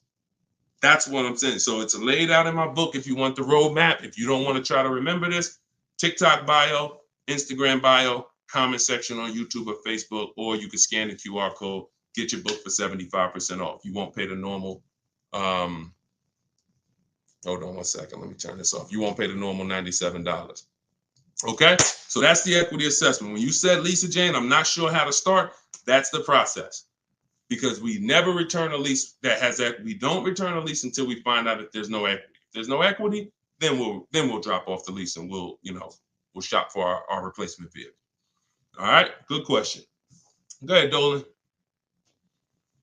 Good evening. How do I narrow down the luxury brand of car desired after filling out the shopping sheet? I'm looking at cars. Once you fill out the sheet and you're looking at, you're talking about you're in the step 4 shopping. Val, you're trying to decide what you want. Hold on, let me be clear. If you're in the phase where you're trying to decide what we want, we see in step 4 we have a whole process, a whole step that's called shopping, not buying. See, you need to clearly separate those two things. See, what happens when you mix shopping and buying, you go in to look at cars. If you're looking for a new car or a lease, you go in, you're test driving cars, and then you sit down, you start talking numbers. You mix the two. Shopping is deciding what you want. That's going in test driving. That's taking the kids, making sure they have enough leg room. That's doing everything to make sure. Test driving, 15, 20-minute nice test drive. All right, comparing the features, going to drive the Honda. Then I'm gonna drive the Kia. Then I'm gonna go drive everything I'm interested in. I'm not talking numbers with anybody. That is shopping. Once you have decided what you want, now we're coming home and all the purchasing is done from here.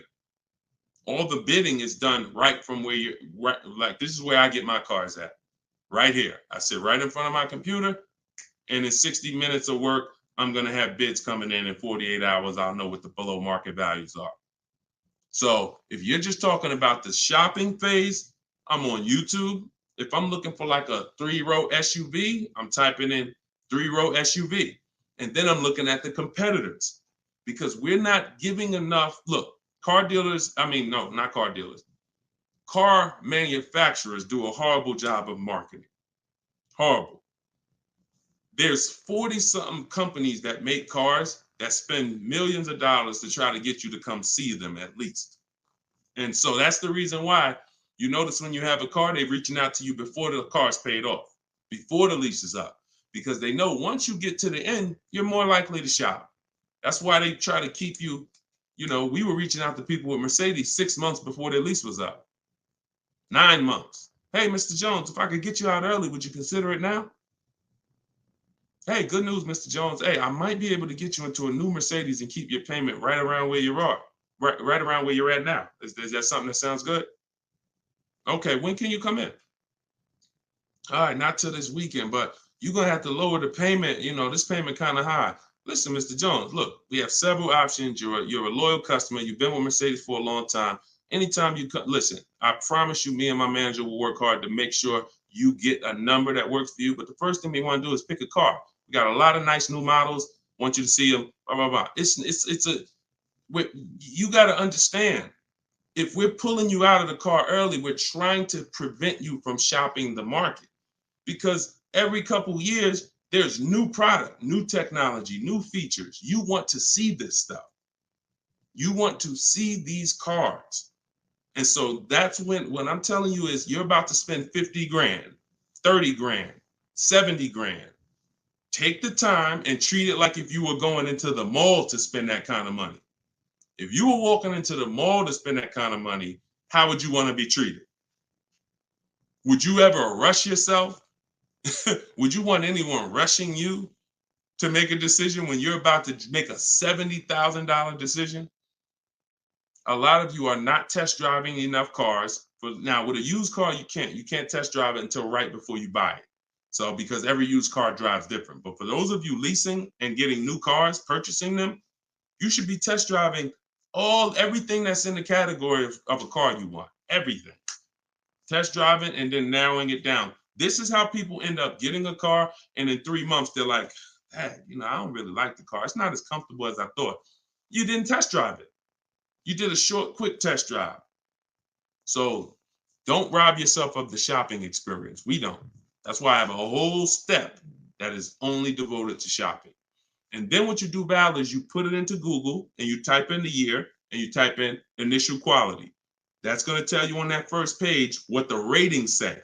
Listen, don't ask your neighbor what they think of the new car.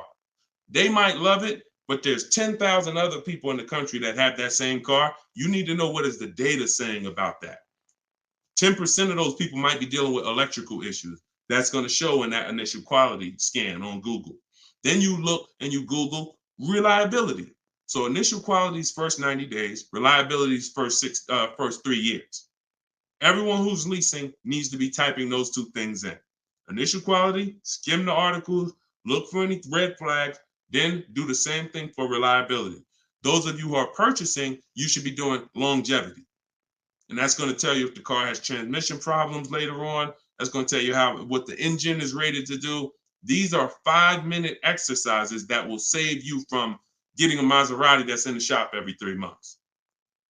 So that's the shopping process, Val. And don't cheat yourself of it. Don't shortcut it. Take as much time as you need in that part of the process. Because once you decide what you want, getting offers is quick. If you're doing it my way, getting offers is literally 60 minutes. So don't rob yourself of shopping. All right, good question. Go ahead, Dolan. One thing I will not do is sign anything to test drive. If anybody ever, keep that question up. If anybody ever makes you sign something to test drive, first of all, and I have a particular way I set up a test drive. In my book, I teach you how to call a dealer, ask for the most experienced salesperson, the guy everybody loves, the person everybody loves, and you set up the test drive with that person. You set up a random test drive or you walk into, you don't know who you're going to get. You might get Lou Ricardo. He only been there for 2 months. He made $10,000 last month. He hungry. He feeling like he could do no wrong. Even when he lies, he's not going to get caught. And that's the guy you're dealing with. You got to set up everything is a system. Nothing is left to chance when you're following my process. And no one who's experienced like that would ever require you to sign something before you test drive it. Driver's license, I have your information, I have your email. Okay, that's what we need. All this other stuff is just a trick to lock you in. It's ridiculous. Okay. All right.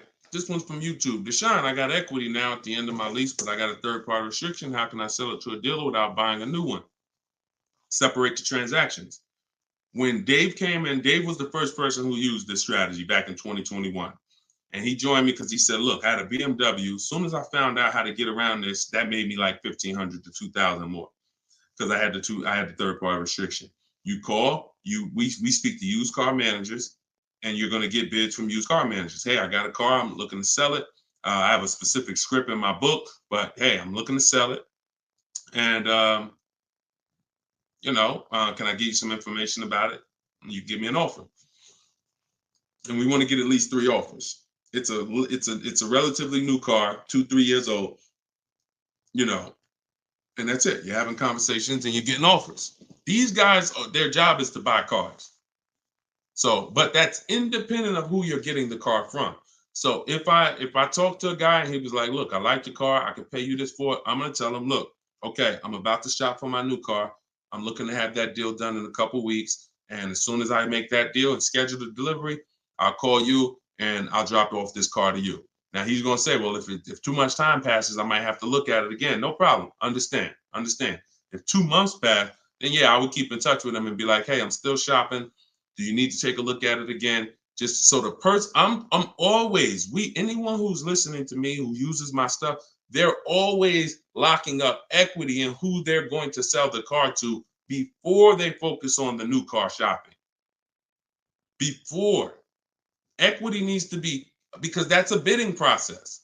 I've already gone through the bidding process. I know who I'm getting who I'm giving my old car to. Now I'm on to my next car. I'm on to the replacement car. I'm on to the loan that's separate. But this needs to be locked up first, because what will happen is you've been taught, don't tell the dealer about your trade till the end.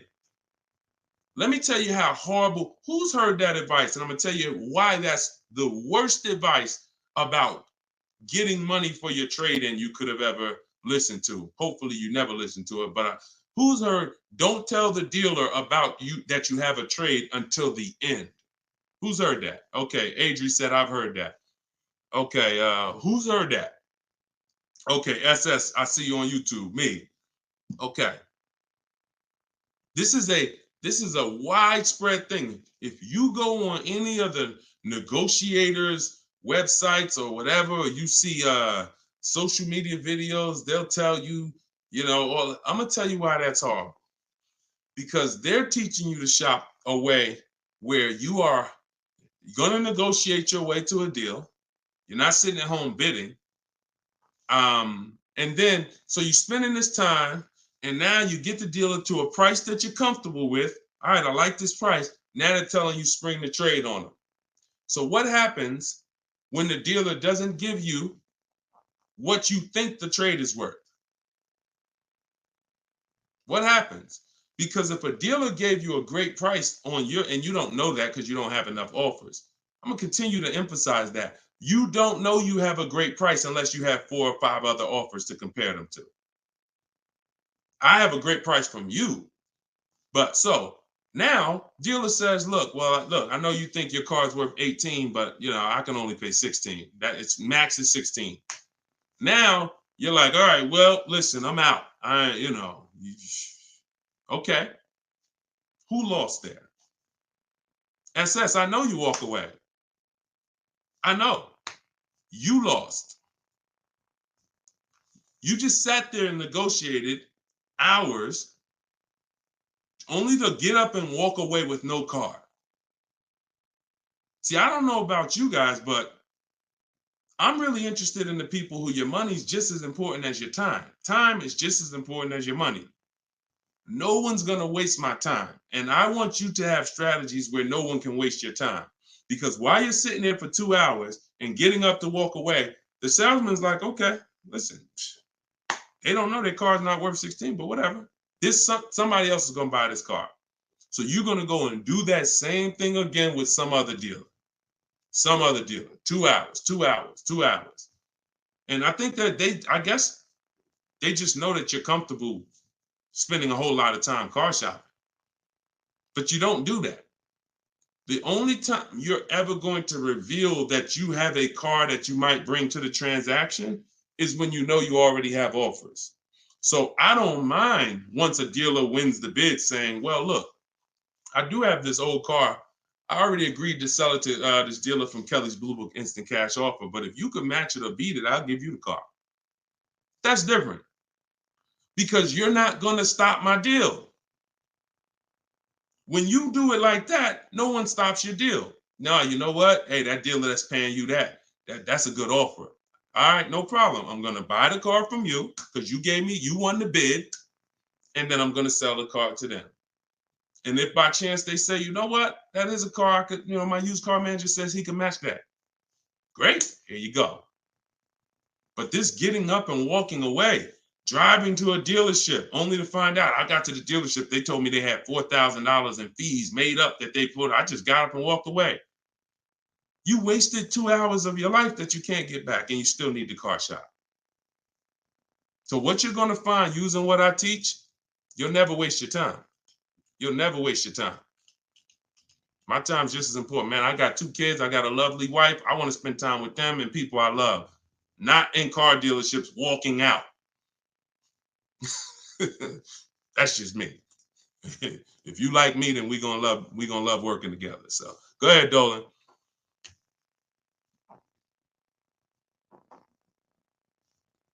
All right. Why is the dealership telling me I have to pay a down payment on a lease? You're only talking to one dealer. That's it. 80% dealer. See, listen, lazy shopping. And listen, I don't know you, Jamaica. I don't know how familiar you are with my stuff. 80% of dealers are overpriced. 80% of dealers are going to lie. You're only dealing with one dealer. That's what you're going to get. You're at the mercy of one dealer. But I'm going to tell you something. You're never going to get stuff like this. Tote, $690 a month, $54,000 BMW, sitting at home getting bids. Look, absolutely failed to share. I graduated. She joined my program back in 2020. Now, just so you know, I have a video program and coaching. It's the same. It's based on the book. It's 7 steps videos, 7 steps, 7 steps in the book. So, you know, for those of you who want to know about this other program, you go to my bio, you can attend my masterclass, and you can attend my free masterclass. But this is what happens when you bid. Look, when you get bids. This is my first time leasing a brand new car. Got a 2023 BMW. This was last year.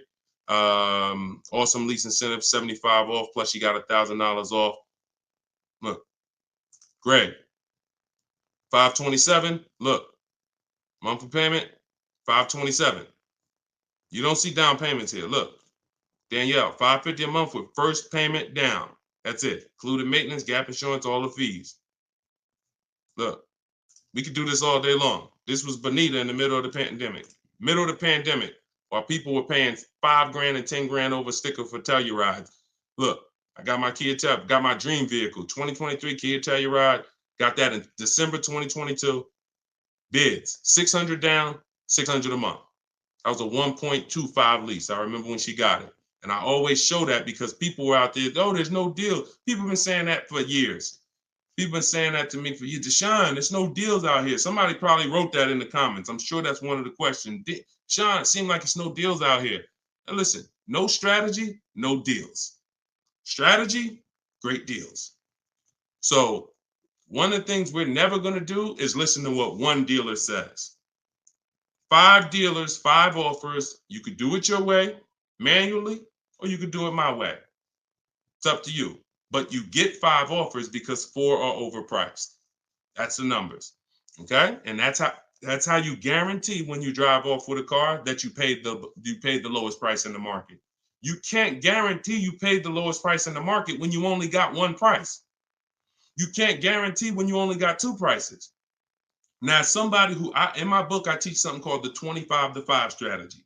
This is for new cars and leases. We connect with 25 dealers online using my templates.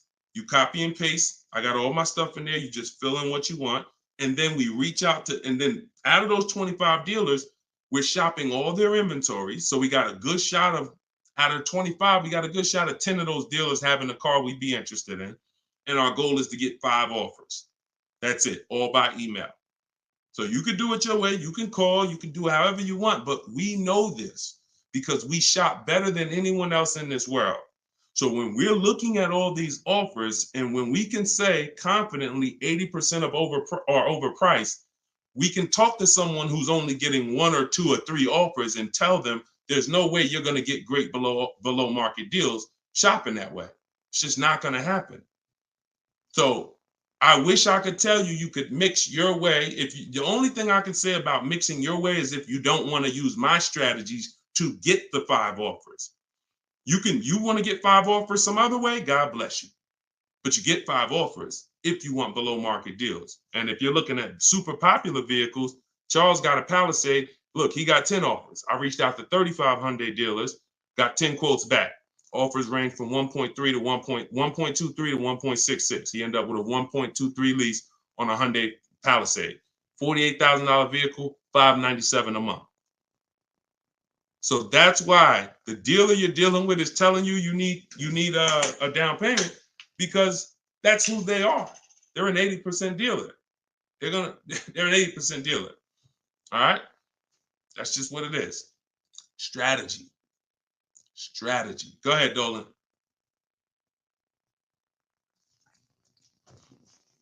All right. TikTok. Miss Brooklyn, how much is a good price under MSRP? It's going to be different for each car. It's going to be different for each car. There's no way for you to know this. No way for you to know this. Look, Eddie got a Toyota. He got $2,086 under MSRP. You don't know what the bottom is without offers. Your way of shopping the old way, you're just feeling for the bottom. No way. And I'm showing you all of this so you know. Look, Kimberly got $20,000 off of Maserati a little while ago. $86,000, you see it right here, $86,000 MSRP. Their selling price to her was $66,261. Had she got excited thinking, I'm just going to make up a number. I'm just going to, if I could save $7,000 off this Maserati, that'd be great. We don't pick what the bottom is. We get enough offers and it reveals what the bottom is. You get a bunch of offers on a Toyota Camry, the lowest offer, $2,000 under MSRP. Now, Kimberly, Maserati, that car, 20 grand off. Look, Sean, $20,000 off his F-150 Lightning XLT. Look, MSRP 73, dealer discount 4,900, 15,500. Now, just so y'all know, the 80% dealers are not even going to tell you there's a $15,500 rebate. So don't think he was just looking at a bunch of offers and everyone had a $15,000 rebate. Some people tell you, okay, there's $7,500 in rebates. Some people tell you it's $2,000 in rebates. If you're sitting in front of them, what do they have to tell you that for if you don't have, you're not going to shop. The statistics show, unfortunately, average people are going to shop 2 dealers.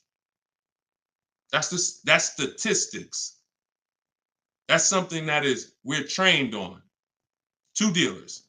So if you're going to shop 2 dealers and you're going to shop like the average person, why the heck am I going to tell you there's a $15,000 rebate on this vehicle when you're sitting in front of me and we just negotiate? That's what you're going to get. So it's no way for you to predict where the bottom is. Look, it's no way. Look, this is Tiffany. Tiffany sent me this the other day. She used my book. She got a $44,000 CX90 Mazda 2024, $6,530 off. Look, you see it up at the top. Believe we got a good deal from what we learned from the rest of the book. This is a bid. Now, I'm going to tell you, I don't care how big the discount is. If it's from one dealer, that's not enough. Because again, the discount could look amazing. Wow, 7 grand off, 10 grand off, 15 grand off. Until you get the 5 offers minimum, what if the max was 20 off? What if the max was 25 off? I told you, I sold a Maybach when I was working for Mercedes-Benz. It had a $20,000 rebate. If a person was getting bids for the Maybach, they would have saw that they could probably save 30, 40 grand off a Maybach at that time when they were running a $20,000 rebate. But if they came in and the dealer said, all right, look, I'll give you 15 grand off. If they thought, okay, that sounds good. So you don't get to pick where the bottom is. No one does. And if you try that, you're going to lose every time. And you're going to lose by not getting to the bottom and by wondering. See, that buyer's remorse, that's wondering. Was that really the bottom? You think we could have got more money off? That's buyer's remorse. We never have that. I want you to never have that. And when you sit at home and you let these offers come to you and you look and you see 5, 6, 7 people bidding for your business, you'll never wonder. You'll never wonder again. That feeling of in your gut of, oh, I hope I'm not getting ripped off. Oh, I hope this is a good price. That's a thing of the past. You'll never have that. Okay? And you deserve not to ever have that. Stop shopping the old way. Okay? Go ahead, Dolan. Very common question, too. Yep, you did the work. This one's Nita from TikTok. Instagram, I don't see enough questions over here. Instagram, I see a couple of y'all on, but I don't see any questions. Can I oil you up? Okay, we got to get it. You always got some weirdos popping up. That's why I'm going to let Dolan pull in the questions. Sometimes I'll be reading and we get just good. All right, so Nita from TikTok. Should I be worrying about the cost of insurance when buying a car? I would look, insurance is insurance. I would use a site like Insurify or Jerry, the Jerry app.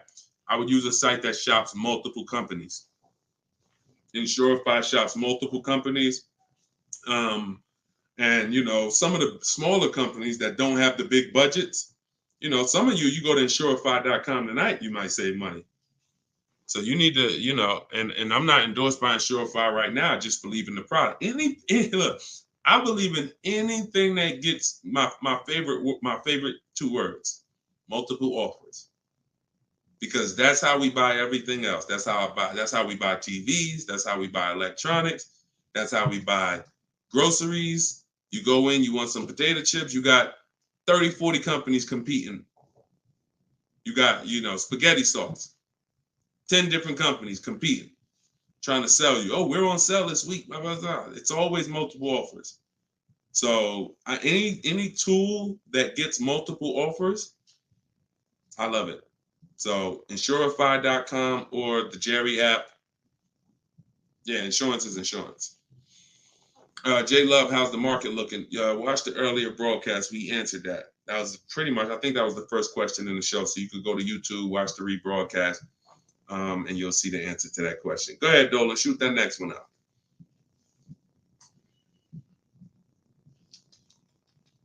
Okay. What is a third-party offers? What is a third-party restriction?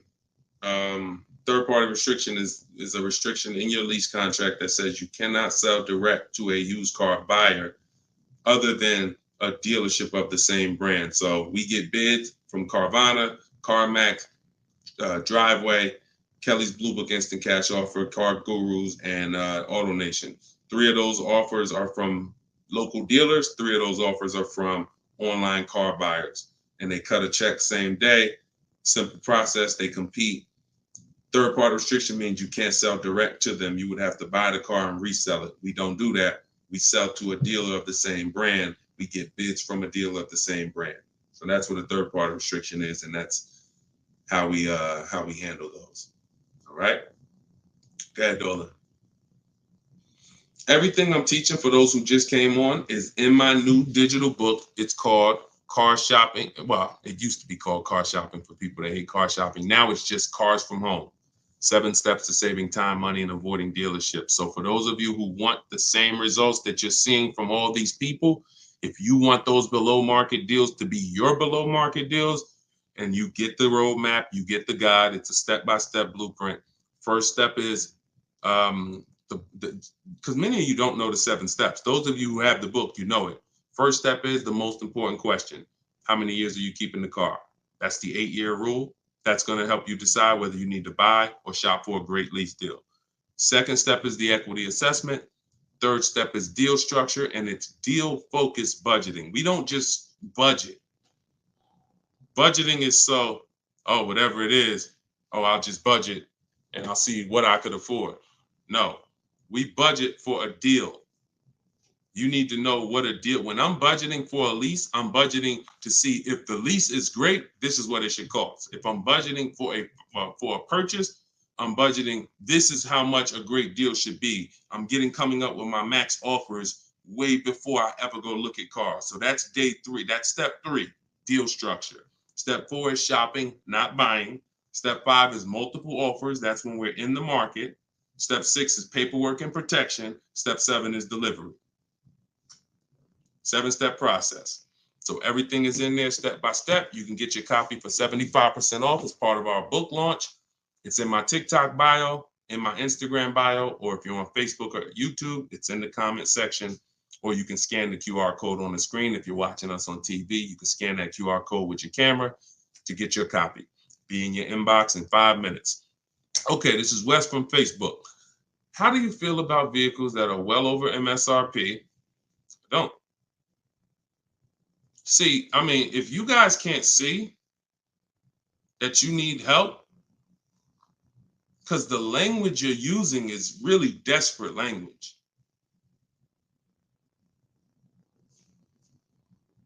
I really don't know, like, because here's the thing. You're walking into dealers because that's all you know to do, and you're saying that stuff. Vehicle I'm interested in selling almost 20 grand over MSRP. I remember when the new Broncos came out a couple years ago during the pandemic, and people were paying 10 grand, 20 grand over MSRP for them. And when our first person got a Bronco with no markups, everyone who paid 10, 20 grand, 5 grand, 2 grand over at that time, money's out the window dealing with 80% dealers. And then you go in and you say this stuff that just works against you. Oh man, yo, you go into another dealer. Hey, what's this? Oh, y'all got, how much y'all asking for this? Well, we're asking 10,000 over sticker. Oh, okay, that's better than the other deal. This other deal I was in, they was asking 20 grand over sticker. Negotiating against yourself. How you gonna turn around and ask me for money off when you just said that the price, because I'm 10 grand over, I'm good. Oh man, you only 5 grand over stickers. Man, you all right, this is good because the other one was 20 grand over sticker. Okay, so don't ask me nothing about my 5 at all. You interested? Because hey, yeah, let's talk. What's the payment like on this? All right, come on, have a seat here. This is you going out with the cleaver in your head. I don't know how else to tell you. Like, sometimes I'm nice. I'm a nice guy. I wouldn't be doing this if I wasn't a nice guy. This is what God put me here to do. But I'm telling you, you're sheep to slaughter. If you don't learn this strategy, you are a sheep to slaughter, and every single time you buy cars, you're overspending by that. You go out right here. Now, if you get bids and you start to see, okay, man, I could get that car not only for this. We had somebody come on the show the other day, and she said, man, I got a brand new 2024 BMW X4M, the M. And she said, I got the bids. I got 4 grand off and another 3,000 for my military. I saved 7 grand. Bids sitting at home. Some people going in the BMW dealers paying 5 grand over sticker for the brand new, newly designed 2024 M. So, any way I could get it, I'll break down the numbers and let you see. That sound like this guy and these people he's showing getting way different results than I'm getting. And sometimes I'm gonna just be straight up with you. You $24. I don't know. So go ahead. I don't know, because that's it. All I can do is just follow the show and listen to what we're talking about so you can understand. Go ahead. Go ahead, Dolan. You can't make people. It's crazy. Like, literally, you cannot make people. Like, I could sit on here, talk till I'm blue in the face, talk about the money, show the people. You can't make you. I can't make y'all. So only the minority of people who are like, yo, you know what? This dude, I've been public for 3 years. If what I was teaching wasn't working, if I was scamming, if people were getting my stuff, we wouldn't be 5-star reviews. We wouldn't have 2 million followers. It would have came out a long time ago. I've been doing free master classes for 3 years. This would have been out by now. So understand, I'm fighting for your money. I'm fighting to protect your money. And I never had a book for $24. The least expensive way to work with me before my book came out was $397. I'm gonna let that sink in. The least expensive way to work with me prior to my book coming out was $397. And people didn't bat an eye. Some of you have been in my master classes. You've been in my free master classes. You know, oh man, I can't work personally with Deshone. I can't get his step-by-step strategies until I invest in his program. All those people that y'all seeing been investing in my program since the pandemic. I never had something for $24 that you could get everything I teach. It took me everything because I priced the book at $97. I said, it's not fair. It's not fair that I'm going to help you save thousands and thousands of dollars and I'm charging the same price for daggone books that are talking about wizards and fairies. That's not fair. But, I got to be obedient. God told me to do this, I'm going to do it. I don't know how long I'm going to do it. But for now, you can get your book for 75% off in my TikTok bio, in my Instagram bio, in the comment section. YouTube and Facebook. TikTok, is it better to get a car loan from a credit union? No, we use a process. Everything we do is bids. So if you're new to this, we use a process called the bank bidding war, where it's 3 rounds. So before we look for a car, if I'm looking at a Honda, first thing I'm going to do is see, does the Honda I'm looking for have any special interest rates? 0%, 0.99%, 1.99%. That's going to eliminate my needing to shop for any bank loans, because a special subvented interest rate is like a finance rebate. They're giving you rebates in the form of financing. So no one can compete with that. So once I do round 1, if there's no special interest rates, now we start getting our bids for the car. Or if I'm looking for a used car, we start, shopping the marketplaces, narrowing it down to the ones that are going to be the best value. And then once we see who wins the bid, we find our car, we lock up that car, and then we go and we start round 2 of the bank bidding war, which is going to be our credit union, our banks, online lenders, going online and letting everyone access our credit with a hard pull. Because if you do this right, this weighs on your credit just like one hard inquiry. So if one hard inquiry drops your score 10 points, you could have 20 hard inquiries in this 48-hour period, and it's going to drop at the same 10 points. So we do that, and whoever gets the best rate, whoever makes us the best offer from round 2, then we call the dealership and we give them an opportunity to beat it, and that's round 3. The dealers have 7, 10, 15 banks. Any of their banks can beat it. That's the bank bidding war. Everything we do is a bid. There's no price assurance shopping the old way. Not only are you overpaying, even if you get a good deal, you're going to question it because you don't have enough offers to compare it to. Once you have enough offers, I had 10 banks compete for my business. I know I got the best rate. We need to know. That's the name of the game. Price assurance, guarantees. These are words that you haven't had in your car buying experience. I'm guaranteeing.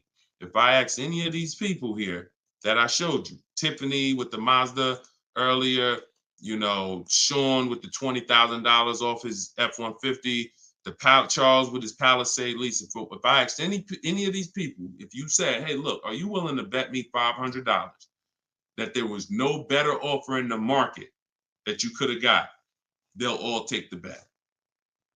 I'll take the bet.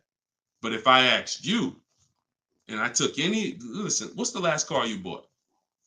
Okay, are you willing to bet $500 that there wasn't any lower offer in the market for that same car? Would you take the bet?